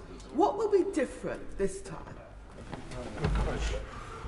Mr. Speaker, it's unclear whether the Right Honourable Lady is reading from Hansard, because that's exactly the question that was asked by her front bench spokesman that I've answered already. No. Mark Pritchard. Thank you, Mr. Speaker. Behind the criminal gangs often lies the root causes of disease, famine, poverty, poor governance, conflict and war. And we've heard reference today Syria, Iraq and Libya. He mentioned the Sahel. Can I ask him what discussions he's had with his defence counterpart in the French government about President Macron's decision to withdraw the 5,000 troops based currently in the Sahel, which of course is going to stretch UK armed forces further in that important region? Mr. Speaker, we speak to our French counterparts very regularly, and on the Sahel, that is a very frequent topic of conversation. The French would argue that they're going through a transition from one operation to another, from Barkhane to Takuba, but that is clearly a decision for France. The UK's commitment in the Sahel through the UN peacekeeping mission Operation MINUSMA and our support to the French Op Nucum remains in place. But it won't surprise the honourable gentleman to know that the UK is looking for opportunities all the time to do more in Western Africa. We recognise that instability in the Sahel poses a direct threat to the UK's interests. Indeed, were it not for the telegraphing of the Right Honourable Gentleman's intent to ask the UQ, I would have been in Accra today having exactly those conversations. But it's a pleasure to be here answering this question. Alistair Carmichael. Thank you, Mr. Speaker. Can I welcome what the Minister says about not using sonic weapons, an idea which is described by a Home Office source in the press today as being, and I quote, effing bonkers. When the Home Office are telling you that your idea can be classified as that, then you have to think you've taken a wrong turn in your planning somewhere. Very true. But can I press the Minister on the relationship between the Royal Navy and the Marines on the one hand and UK Borders Force on the other?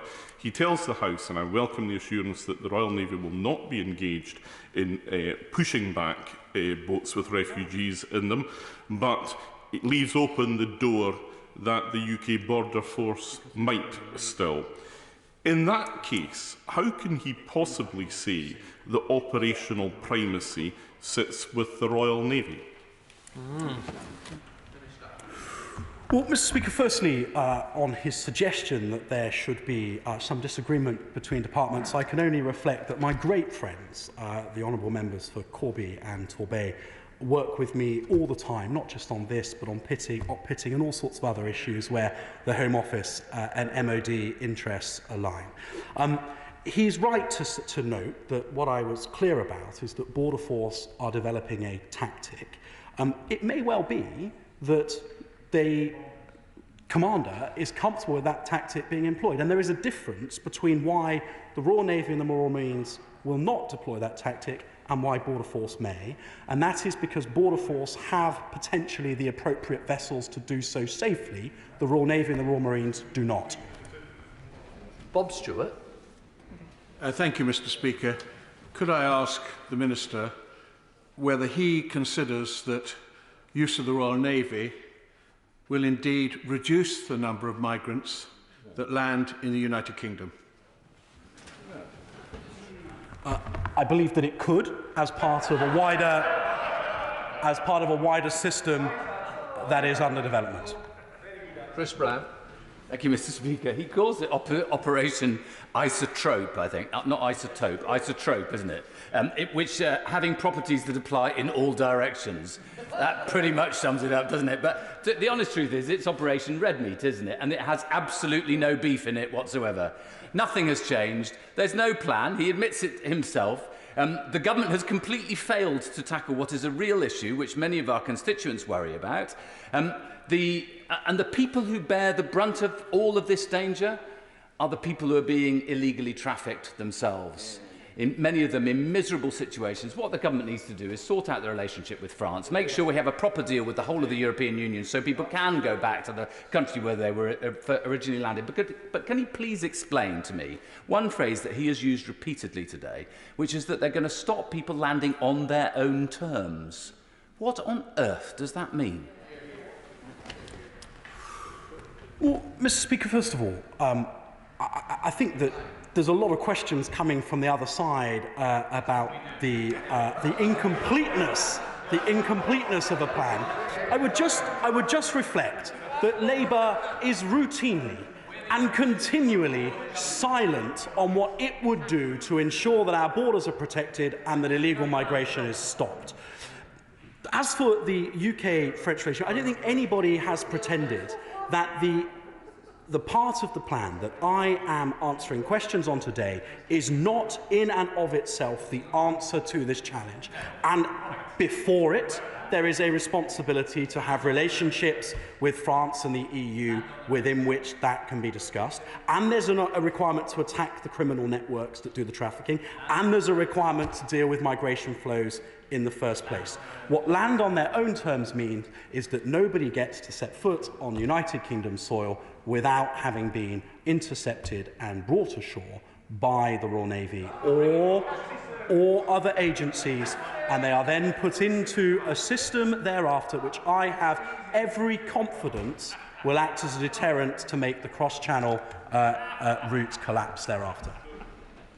Dr. Andrew Merson. Thank you, Mr. Speaker. I declare an interest as a serving naval reservist. Now, I do appreciate the Minister's been bounced into this, but he must have a plan. Could he say when that plan will be available? And will he say on what date command and control of this operation will chop from the Home Office to the Ministry of Defence? Mr. Speaker, the right honourable gentleman, I don't know if he's asking me whether to better articulate the MOD's plan, which I've been trying to do, or whether he's, and I'm happy to elaborate on further, or whether he's asking me to elaborate on the wider plan, which regretfully I'm not able to do. The MOD's plan is to bring all of the government's inventory, maritime inventory, under the command of Commander UK Strike Force. We believe that if all of those assets were better cohered, it is possible to have a more robust interception capability in the channel. That clearly then feeds into a wider requirement that other government departments are engaged in delivering to make sure that what happens next, combined with that certainty about our ability to intercept at sea, provides the deterrent that we've been looking for the last year. The plan is that this primacy is in place by the end of the month. Alison Poulos. Thank you, Mr. Speaker. The Minister seems to forget the desperation of the people making these crossings, and if there were an alternative safe and legal routes, doesn't he think that people would take them rather than risking their lives in this way? And can I ask the Minister, is he aware that Human Rights Watch has condemned the regular and persistent degrading treatment of adults and children in Calais by the French authorities? It's hardly a safe country for them. Madam Deputy Speaker, I was sort of Mr. Speaker, her final point about France being a dangerous place, that feels like something that is, well, Mr. Speaker, France is, in my view, an entirely safe country. Migrants do not need to put themselves into the hands of people traffickers to be smuggled across the Channel. And I hope that they will soon see that there's no point in doing so because they don't get to enter the UK on their own terms if they do. Lee. In the absence of ministers having the political will to use pushback, what is the point in appointing a Royal Naval Admiral to help Border Force to be a more efficient taxi service so that the migrants will know that now we've got the Royal Navy going to pick us up and we'll be taken safely to the UK and we'll be put in a hotel and will never ever be sent home? This is just an embarrassment. Will the Minister now coordinate with his colleagues to do what we've been suggesting for months now, and that we get rid of the pull factors? Namely, we reform any piece of legislation that is necessary, including the Human Rights Act, and people who do this illegal crossing are arrested, put in a prison and then deported.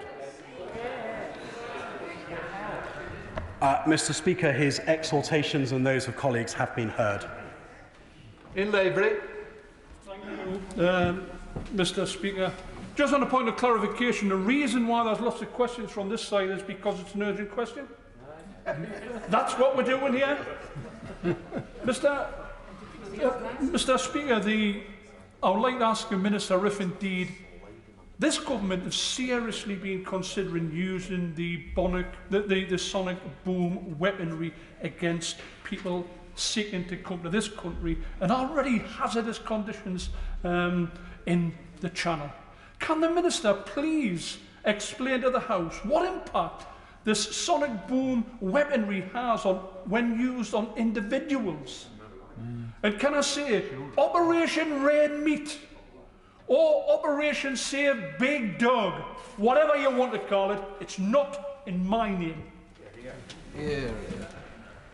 Mr. Speaker, I think his last point is self-evident. The use of sonic weapons is something that people have been exploring around government. The Royal Navy is clear that they won't be used by the Royal Navy, and as the operation will be under Royal Navy Command, it'll be down to the Royal Navy Commander whether he wishes other agencies to use them. Sir John Hayes. Thank you, Mr. Speaker. The people that come here genuinely seeking sanctuary, fair persecution, deserve our compassionate care. The people traffickers and those rights lawyers who encourage, facilitate and give succour to people who know that they're not seeking asylum, who are economic migrants, deserve our condemnation. The Minister's made clear that this proposal can only be part of the solution. Would he arrange for a Minister, possibly the Home Secretary, to come to the House to reassure us that offshore processing, the deportation of illegal immigrants, and that secure accommodation for those awaiting deportation form part of this policy? And may I say, in addition, as my right honourable friend has just said, we have to bring forward the reform of the Human Rights Act and other legislation as a matter of urgency. Mr. Speaker, the right honourable gentleman will be pleased to know that he can expect to hear exactly what he hopes for very soon. It's unfortunate that today I've required to come and expose a part of the plan early, but that is my duties to you, Mr. Speaker, and to the House. There will be a wider exposition of the plan in due course, I am certain. And McLaughlin. Yeah. Thank you, Mr. Speaker. I find it difficult to coordinate the glasses and the mask. The Royal Navy website says whether disasters are human-made or natural, responding to these life-threatening scenarios is central to our ethos. And given that this government itself has decreed that, contrary to what the honourable gentleman just said, almost 2/3 of people crossing the Channel in these small boats are so-called genuine asylum seekers. This government says this.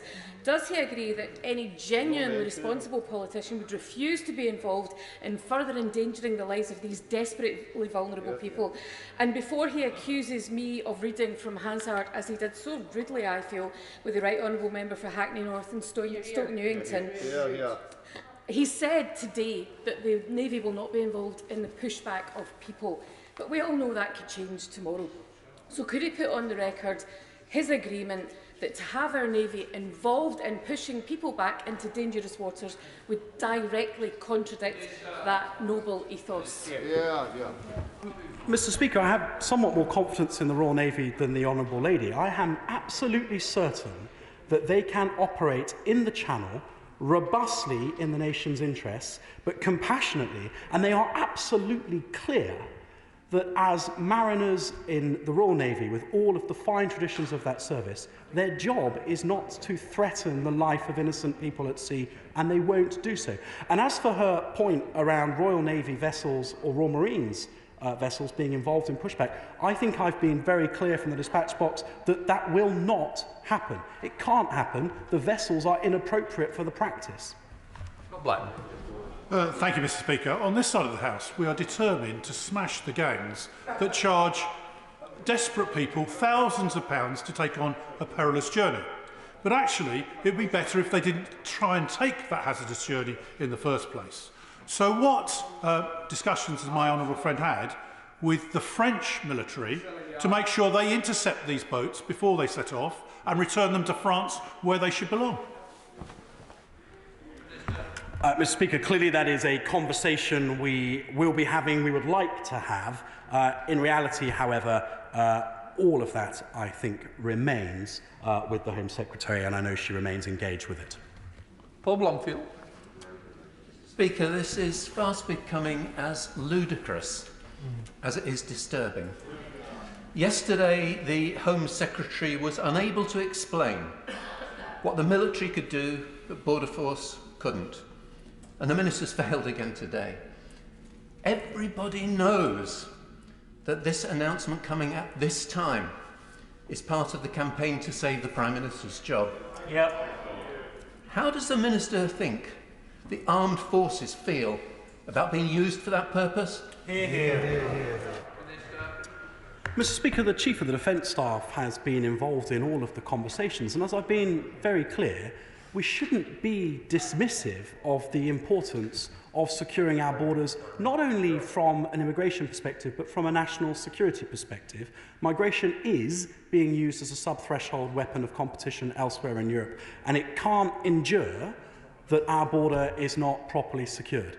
So, Mr. Speaker, the honourable gentleman asks what is the mindset of the military in response to this. I can tell him that from the nation's most senior service person downwards, they take great pride in making sure that they play their part in the plan of delivering what the democratically elected government sets as its priorities. Mr. Speaker, this isn't Operation Red Meat, it's Operation Dog's Dinner. If the mission statement were to reduce the level of illegal people trafficking across the Channel, I would support it. Yeah. But the mission statement, as far as I understand it, is to lower the number of people landing on their own terms on UK beaches. So what the Minister has effectively announced with the deployment of Royal Naval vessels is that asylum seekers only need to get halfway across the Channel before being intercepted by the Royal Navy under Royal Navy command. This is going to incentivise people traffickers. They'll see the Royal Navy ship on the horizon and they'll say, point your dinghy in that direction, you only need to get halfway and the Royal Navy will pick them up. The only way this will work is if the Royal Navy intercepts asylum seekers and returns them back to France. Without the second bit, this simply won't work.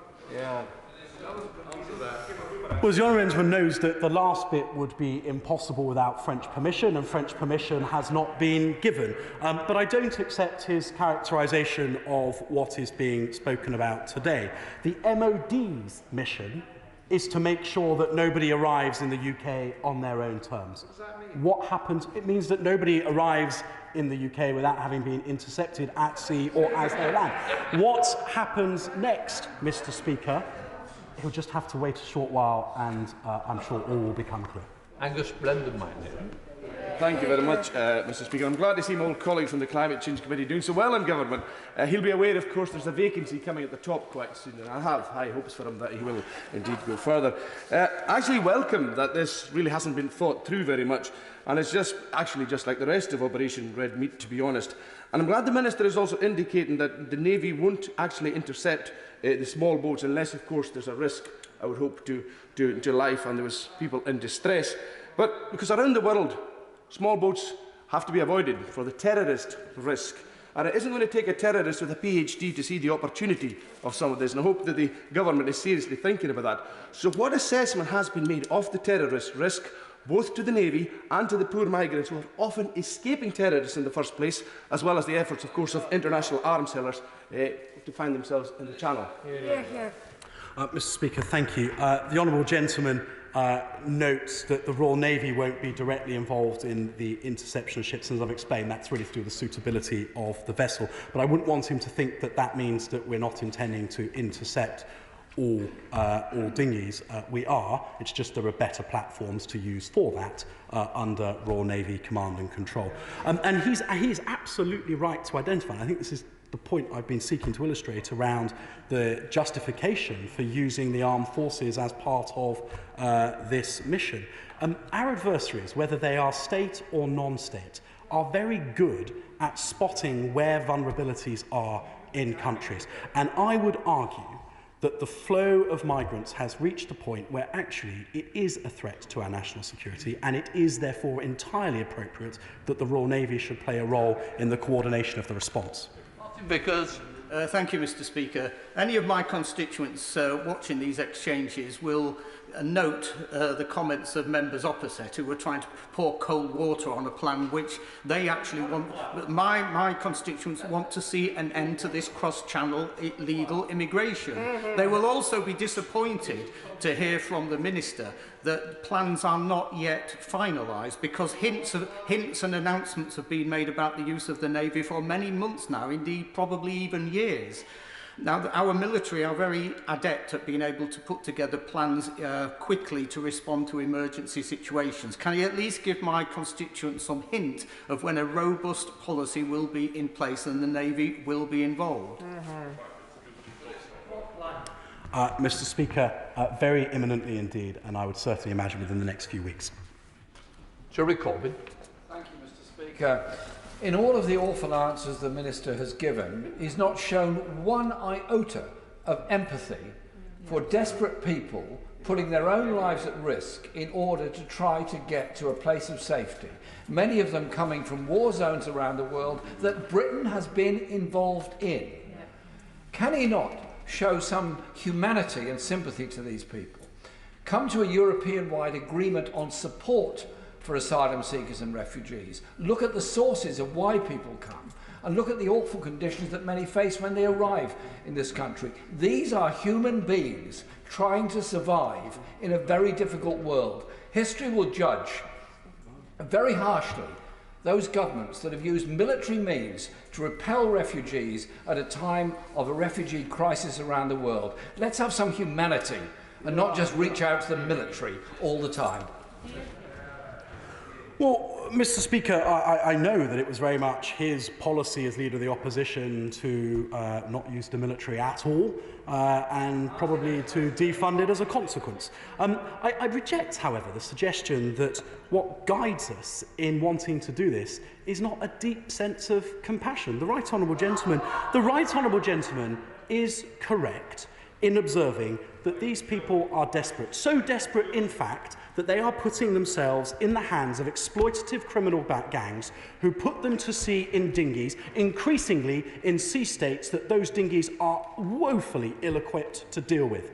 The responsible, compassionate thing to do is to respond to this threat robustly in order to provide a deterrent so that people no longer put themselves in the hands of the criminal gangs. That is exactly what we're doing. And Mr. Speaker, if you'll indulge, On a final point, the idea that conflicts in which I proudly served, and so did hundreds of thousands of other British service personnel, are somehow the cause of why people are coming here now is utterly for the birds. Our nation's armed forces are engaged around the world trying to provide stabilisation and security in some of the countries that need it most, precisely so people don't feel they need to take on the perilous journey across continents to the United Kingdom. Joanna Chorry. Mr. Speaker. Can I congratulate the Chair of the Defence Committee on securing this question? He says that this plan's not a long-term solution, and he's absolutely right about that.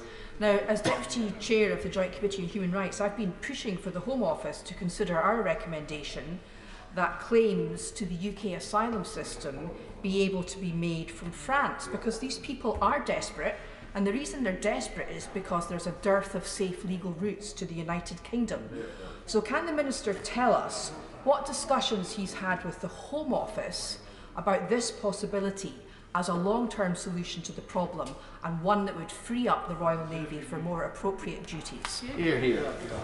Well, Mr. Speaker, the Home Office is sat beside me, and as the Honourable Lady was asking her question, I was told that the French Minister of the Interior has said in the French Parliament that her proposal would be completely unacceptable to France. Not to. Andrew MacDonald. Thank you, Mr. Speaker. This is clearly red dog or dead dog. I don't know what it is. Red meat, but it's an embarrassment. It's a total embarrassment. Mr. Speaker, Pope Francis has denounced narrow self-interest and nationalism over the way European countries treat migrants, and countries who persist in treating the problem as a matter that does not concern them. Isn't it time, as the Pontiff says, to treat our sisters and brothers seeking sanctuary with compassion, and time to attack the root causes and not the people who pay the consequences? Mr. Speaker, I'd argue that's exactly what our policy does. We are engaged around the world through our aid and military efforts to provide security and stabilisation in the countries from which most people are fleeing. And I think that the work of our armed forces and the brilliant people in the FCDO who do international development are succeeding to an extent, but there's much more to be done. There are then criminal gangs who are exploiting the most vulnerable, and it is right that we and our partners around the world get after those gangs to stop them from the work that they do, because it is deeply insidious and malign. But it is also our responsibility to the people of this country to ensure that our borders are secure. And that is for two reasons. Firstly, because I think it acts as a deterrent for those who are in France and considering making an illegal crossing that will cost them their life savings and risk putting them to sea in a boat that is woefully ill-equipped for the sea state. And secondly, because the people of the United Kingdom want control over their borders. They want control over migration, and this government is committed to delivering that. Jonathan Edwards. Diolch, Mr. Speaker. It's disappointing he hasn't ruled out pushback in his answers to questions, because it poses an obvious danger to life. Navy sources, in response to the announcement this weekend, have said that they deem it to be unethical. Therefore, if Border Force were to implement this policy and a small boat was to capsize, what would be the policy for Border Force staff? Well, Mr. Speaker, what I've been clear is that the Royal Navy and the Royal Marines won't use the tactic, principally because they simply don't have the platforms that are appropriate for doing so. Arguably, the Border Force do, and they've been doing trials with it, and so it remains an option. But let's be clear, Mr. Speaker, there are parts of the Channel in which it definitely cannot be done, and there is a small part of the Channel in which it might be possibly done, and that's for the Navy Commander to consider in due course. Mr. Speaker, I think that having a robust response that starts with the guarantee that we will intercept all boats either at sea or as they land, and then bringing people into a system that itself acts as a deterrent is the right way to go. The people want the government to get control of our borders. It is the Prime Minister's, one of the Prime Minister's top priorities. The MOD has a part of that plan which we're confident in our ability to deliver. The rest of the plan will be unveiled in due course. Thank you. But in reality, since 2014, over £200 million has been given to France. around £500,000 a week of taxpayers' money, yet crossings are increasing. And this latest announcement will do absolutely nothing to halt those dangerous crossings. The Minister and Government need to be smashing the criminal gangs. That's the reality. This is just red meat headlines, but more of the same failed policy. So, Mr. Speaker, the government's introducing life sentences for people smugglers, and we agree vigorously with the honourable gentleman that the absolute key to this is to get upstream of the problem, prevent the migration flows in the first place ideally, get straight after the organised crime gangs to attack the network in secondary. That is very much part of the plan, not necessarily a part of the plan that the MOD owns, as you would expect. That is much more neatly sits within the Home Office, the National Criminal Agency and the Foreign Office when it comes to some of the diplomacy. But as I've been clear throughout, suboptimal, Mr. Speaker, that I should only be able to unveil our part of the plan in response to an urgent question today. But in due course, the full system will be made clear. Martin Docker to use. I think nearly 5 years on the Defence Select Committee, Mr. Speaker, has demonstrated to me the woeful legacy that a decade of cuts to non-frontline services means that there's probably little option for this. And my Defence Select Committee subcommittee on the contracted services to the Ministry of Defence has also shown the pernicious effect of outsourcing services such as those, for example, at HMS Naval Base Clyde, which affected so many of my constituents. So can the Minister give their word to the House today that there will be no private sector involvement in Operation Isotrope? Because if there's one thing we and the poor souls in the Channel don't need, is for Serco and for Capita to get their tentacles into a very lucrative government contract. Mr. Speaker, about 45 minutes ago, I was clear that actually there would be leased platforms that were far more appropriate for use in the Channel. But, Mr. Speaker, the honourable gentleman suggests that this might be a contract with a single provider. That's not the case. What I'm talking about is contracting platforms to come fully under command. And I can't say, Mr. Speaker, who they are owned by, but the names that he just mentioned of big conglomerates hasn't been mentioned. Patrick Reddy. Mr. Speaker, bringing in the military seems to be the government's solution to everything these days, to the extent I was surprised it wasn't part of the Culture Secretary's plan yesterday for the future of the BBC. But given this conflation of responsibilities, and particularly around issues of aid and security, can he confirm that there will be no creative accounting in any attempt to hive off the costs of all this to the Overseas Development Assistant budget, or for that matter, the NATO 2% target? Mr. Speaker, I'm not sure that the military is brought in for everything, as the honourable gentleman says, but we have just been through an extraordinary period for our country. We're drawing on the mass and expertise and commitment of our armed forces to support the NHS and civilian authorities through the pandemic. I think is a sign of the extraordinary service and professionalism of the men and women in our armed forces. And actually, I think it is good that the government has been willing and able to draw on that capability throughout. As to his wider point, Mr. Speaker, there is a requirement for a robust response. The Navy is able to bring that robustness not necessarily through the ships it can set to sea, but through its command and control and through bringing all of the government's maritime assets. And there are many of them. If you bring all of those to bear in a coordinated way, you can do things differently to how they've been done over the last few years. Rachel Maskell.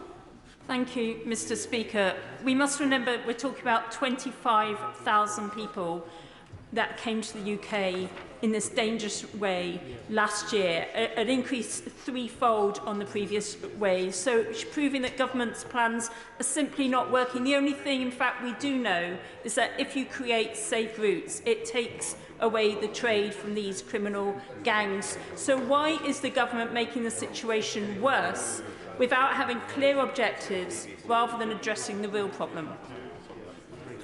Mr. Speaker, I'd note to the Honourable Lady that there are many safe routes for coming to the UK, but I've been very clear that the part of the plan that I have been able to answer questions on in the House today is not the full breadth of what needs to be done. The Honourable Lady is right that the most decisive things that you can do around migration are upstream of the Channel, and if she can wait just a few weeks, I'm sure she'll be illuminated fully.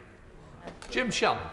Speaker, can I thank the Minister for his answer to the questions. Recent figures have shown that some 28,000 migrants have crossed the Channel in small boats in 2021. That is rising. The UK has a long-established asylum system. The use of military vessels sends, I believe, an unfortunate message.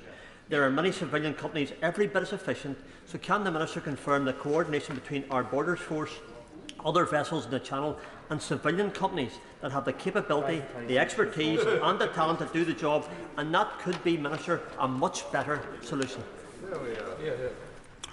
So, Mr. Speaker, it is absolutely the case that there are more appropriate vessels for cross-decking people in the middle of the Channel than Navy vessels, and indeed Border Force cutters. There is already a vessel that is contracted for that purpose. Our expectation is we would contract more of that design in order to play a role. And that's not to hand it over to a company that runs all of those vessels. That is to bring those vessels into service under command of the Navy Commander. That ends that session. We now come to the urgent question with Pat McFadden. Thank you, Mr. Speaker. To ask the Chancellor to make a statement on the levels of fraud uncovered in coronavirus grant schemes. Thank you, Mr. Speaker. Since March 2020, the Government has delivered a comprehensive multi-billion-pound package to support individuals and businesses during the pandemic. And as the House would expect, the Government has taken the issue of potential fraud relating to COVID grant schemes extremely seriously. Robust measures were put in place to control error and fraud in the key COVID support schemes from their inception. For instance, to minimise the risk of fraud and error and verify claims, the Coronavirus Job Retention Scheme and Self-Employment Income Support Scheme were designed in a way to prevent ineligible claims being made up front and made grants for employees and businesses using existing data held on HMRC systems. Mr. Deputy Speaker, this included cut-off dates around scheme eligibility and the need for customers to be registered for PAYE online or by self-assessment. In 2020-21, HMRC recovered £536 million of overclaimed grants. To further bolster anti-fraud measures, at the spring budget last year, the Government invested over £100 million in a taxpayer protection task force of more than 1,200 HMRC staff to combat COVID-related fraud. This task force is expected to recover between £800 million and £1 billion from fraudulent or incorrupt payments during 21-22 and 22-23. On the Government's Bounce Back loan scheme, which supported over £46 billion of finance to 1.5 million businesses, we are continuing to actively work with the British Business Bank, with lenders, with fraud authorities to tackle fraud and recover loans obtained fraudulently. The value of prevented fraud was £2.2 billion, and we continue to recover further funds through our counter-fraud work. In addition, as part of the spring budget last year, we announced plans to significantly strengthen enforcement activity against fraudulent bounce-back loans. That included introducing processes with the Insolvency Service to prevent the fraudulent dissolution of companies being used as a means to escape liabilities, granting the Insolvency Service new powers and investing further in the National Investigation Service. Importantly, Mr. Deputy Speaker, throughout the pandemic, we have been transparent about the estimated level of fraud and error in the COVID schemes, and HMRC's annual report and accounts, which was laid before the House in November last year, included the latest information on error and fraud in the HMRC-administered COVID-19 schemes.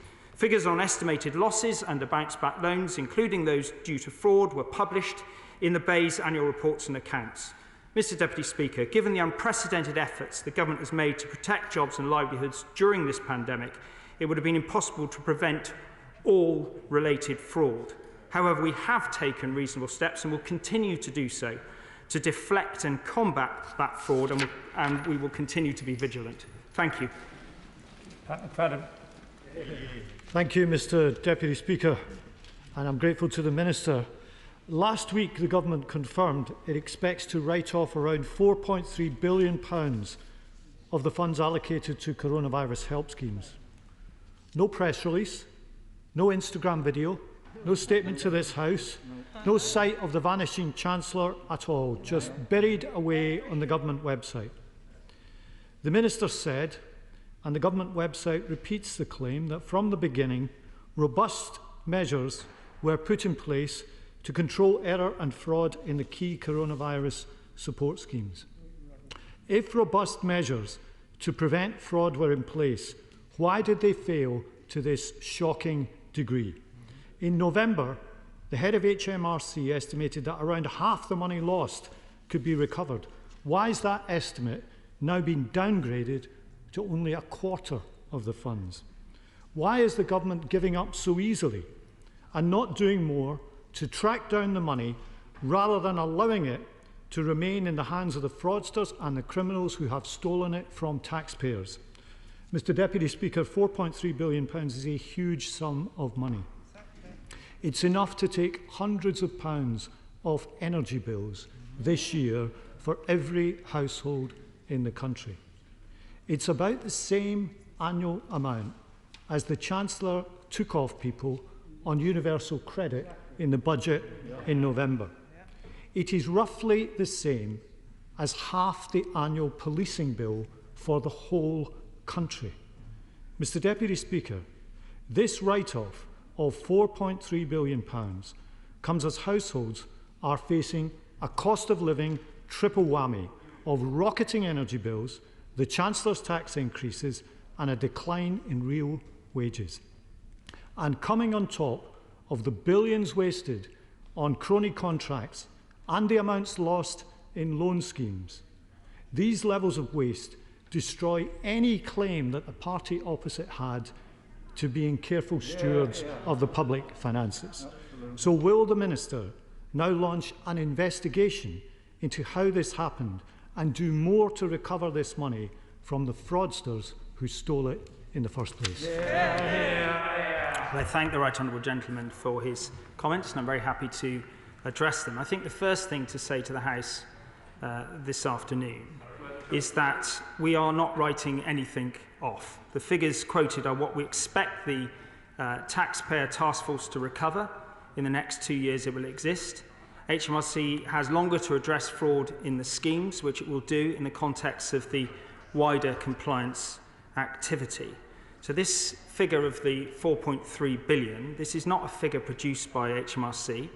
I understand it was an inference made by journalists subtracting it 1.5 billion from the estimate of the amount to be recovered by the taxpayer task force from the 5.8 billion estimated as error and fraud in 2021. This was published and the Jim Harrow and others from HMRC publicised all of this before Christmas in November, and HMRC simply republished the numbers, the same numbers, in a Mythbuster article published later this week. So those are the facts, so there's nothing new here today. But I would now like to address, if I may, some of the underlying concerns, because the right honourable gentleman is absolutely right to say that fraud is unacceptable. We think that, and that's why, as I said in my opening remarks in March last year, the Chancellor dedicated £100 million to employ 1,265 people from HMRC to undertake these fraud checks and to bear down on this fraud. We've had 13,000 one-to-one inquiries, 75,000 letters to those thought to have incorrectly claimed. But I would point out to the right honourable gentleman that many of these schemes were stood up very quickly. They were refined and adapted very quickly. And in order to meet the needs of individuals, self-employed, and businesses up and down this country, 81.2 billion of payments were made across the three main schemes. And whilst I recognise that there has been an element of fraud, the government has never been complacent about that. Grants for employees and businesses was using data on HMRC systems. We informed the design of the scheme by advice from our expert advice from HMRC, who obviously have extensive knowledge and understanding of where errors and fraud risks lay. And then we've implemented post-payment compliance to identify and recover overpayment. And we've invoked automated controls into digital claim processes, which has prevented 100,000 ineligible mistaken claims. So this government isn't complacent at all about error and fraud. We'll continue to bear down on it, and I would urge members of this House and members of the public to continue to contact HMRC, as they have done, as we seek to maximise the recovery of monies lost. Kevin Holland-Ray. Thank you, Mr Deputy Speaker. I would ask the opposition, actually, the easiest job in the world, of course, is to stand on the sidelines and criticise. What would they have done? Would they have waited and left businesses at in peril? Would they have done that in search of the perfect? £407 billion of money has gone to businesses, most of which, the vast majority of which, has gone to the right places. Of course, there will be lessons to learn from this, but what I ask my humble friend, if the same situation happens again, will he prioritise the needs of business rather than prioritising the needs of the perfect, rather putting the perfect being the enemy of the good? My honourable friend for his very clear point behind his question. We were straining every sinew in the Treasury to get money out as quickly as possible. On the 14th of April 2020, the Labour Party press release said it is clear additional action needs to be taken to increase the take-up of the different measures. We have called for urgent action as take-up is worryingly low. And that's why we intervened to change the design of the bounce back loans, to make it 100% backed in order to get that money out quickly, £46 billion to 1.5 million businesses. So I'm sure there are lessons that can be learnt from what we've done. Absolutely there can. But the principle of getting that money out and designing schemes with HMRC input and their excellent input during that period was absolutely imperative for the government. Alison Thewlis. Mr Deputy Speaker. Well, it seems again, Mr Deputy Speaker, when the going gets tough, the Chancellor goes missing. HMRC have said in their statement that fraud in the COVID support schemes is in line with their original planning assumptions, but almost expecting this eye-watering level of fraud seems almost worse than it happening by accident, and we see it also in the bounce-back loan schemes. So can I ask the Minister how much of this fraud relates to UK company structures and the related issues at Companies House, which make the UK such a magnet for money laundering? And as well as the Treasury being out of pocket, constituents of mine employed by companies deliberately employing dubious corporate structures didn't even receive the furlough payments that they were fully entitled to. What consequence is it for those companies and for those people who never received the money that they were due to fraud and error? And for the many of people around these islands who received no support whatsoever, those who were excluded from support schemes, this fraud and error is all the more galling. Will he apologise to them and put that right? And finally, Mr Deputy Speaker, why is it that when HMRC are chasing down an estimated 170,000 families who claim child benefit in error, they are letting fraudsters and criminals waltz off with £4.3 billion of public money? All of this in the midst of a cost of living crisis. That money should be in the pockets of our constituents, not criminals. Well, I listen very carefully, as I always do, to the Honourable Lady, and I totally agree with her that we mustn't accept any fraud and error as inevitable. We will continue to bear down on it. From the start, we designed the schemes to involve KYC and anti-money laundering checks on application. Measures were put in place by the British Business Blank to detect multiple applications, and indeed there was a cooperation amongst UK finance members on that.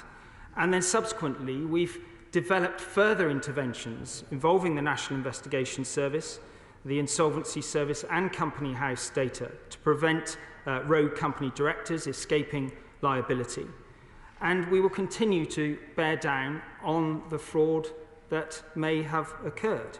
But the initial data on the repayment of bounce-back loans shows that only 2% of them were where borrowers have defaulted, and only 7% are where they are behind on repayments in any form. But there is no complacency in the government's approach. We will continue to look at ways to maximise what we can reclaim where there have been errors and fraud. Derek Thomas. Thank you, Mr Deputy Speaker. It's absolutely right that we look carefully at how tax money, council taxpayers' money is spent. But could I take my honourable friend, to the current COVID grant scheme, particularly in the case of Cornwall? So what we need reassurance in Cornwall is that Cornwall Council have absolute discretion about how they make sure the current leisure, for example, grants go to the businesses that most need it.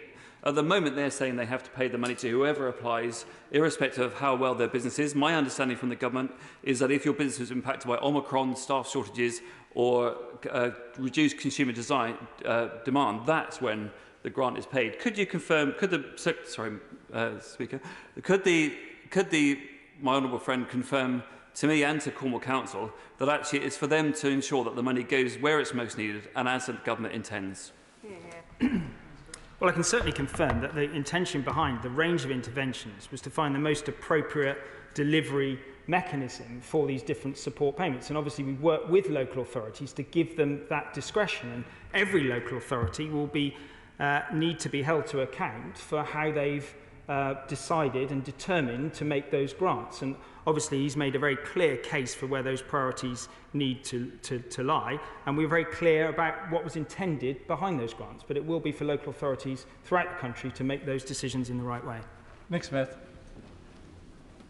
Mr Deputy Speaker, £71 million of taxpayers' money was fraudulently claimed through the Eat Out to Help Out scheme. How many arrests have been made, and are the criminals now enjoying prison food? Well, I'm sorry, I can't give him an exact answer to that, but what I can say to him is that the expectations of the element of fraud as part of that particular intervention in the summer of 2020 was about 8.5%. That's what HMRC recognised, and indeed the figures submitted by Jim Harrer, the head of HMRC, in that report last year were in line with the expectations set out at the start of this journey. Hollowbone. Mr Deputy Speaker, in relation to coronavirus grant schemes, could the Minister help me in relation to Kettering Gymnastics Club? It's a much-loved local gymnastics club, providing sport for about 1,000 local young people every week. It's a not-for-profit club registered with HMRC under the CASC scheme, and it operates as a club, not as a business. It has previously had COVID grant funding from the local council, but the latest schemes issued in December 2021 seem to refer just to businesses rather than to clubs. Could the Minister clarify the government's guidance to local authorities about whether clubs are eligible for the new funding? I thank my honourable friend for his question, and I recognise that the gymnastics club in Kettering, alongside so many clubs of that type around the country, provide an enormous valuable point of contact for young people. I'm very happy to examine in detail the point that he's made and write to him with clarification rather than deal with that from the dispatch box. But the principle of giving discretion to local authorities in order to meet the needs in particular communities is one that has guided the government throughout this process, and we've used that grant channel a number of times for that reason. So I will look as sympathetically as I can on the question that he's raised. Meg Hillier. Thank you very much, Mr Deputy Speaker. Mr Deputy Speaker, earlier the Minister referred to default as though that was the equivalent of fraud. The Public Accounts Committee has looked at great detail in the issue of fraud in this area, and he knows, I'm sure, that there are grants that will, loans under the Bounce Back Loan Scheme that will have been taken fraudulently that people will be repaying, but the criteria on which they got them was fraudulent. And he seems to be accepting this level of fraud. Can he make a very clear statement that fraud at all levels will be investigated? But we've got the impression from HMRC and others in front of us as witnesses that they're going to take the low-hanging fruit, but let a lot of fraud continue and not be tracked down. Thank you. I'm grateful to the Honourable Lady, and I know that her Select Committee is doing an in-depth inquiry. I think the Second Perm Sec and others came before her committee last week, and very much look forward to the report of that committee. But I can absolutely clarify that we do see the distinction between a credit loss and fraud. And what we're talking about here is what are the most effective mechanisms over what time frame to get that money back. And also there will be some, and we've received monies back from the furlough scheme, for example, of monies and grants that were made in error. So it is a complicated picture, but I'm certainly not conveying from this dispatch box that the government is writing off anything or does not grasp the distinction between a credit loss and fraud, which needs to be tackled. But it also needs to be tackled in an efficient, time and money efficient way, where obviously there are laws of diminishing returns after a certain point. And we would again be led by HMRC and their excellent advice as we pursue this in the future. Julian Lewis. Deputy Speaker, so the government is saying that fraudsters will still be relentlessly pursued, and if, heaven forbid, he ever had to implement such a scheme in the future, would he regard it as a satisfactory result to know that 99% of these huge sums of money did go to the recipients that they were intended to go to? I thank my honourable friend for his question. And he does helpfully highlight that many of these grants and schemes were very effective in getting money to the right people in a timely way. And earlier I was speaking to an official from HMRC, and she said, we managed to get some of the money out in 6 days. If we'd spent more time designing in more verification, we could have made it watertight. It would have taken several months, and many businesses would have gone to the wall. That was the dilemma that we faced. I'm not saying that we got everything right, but it was certainly done in all good conscience to try and get that balance right. Nick Ridley.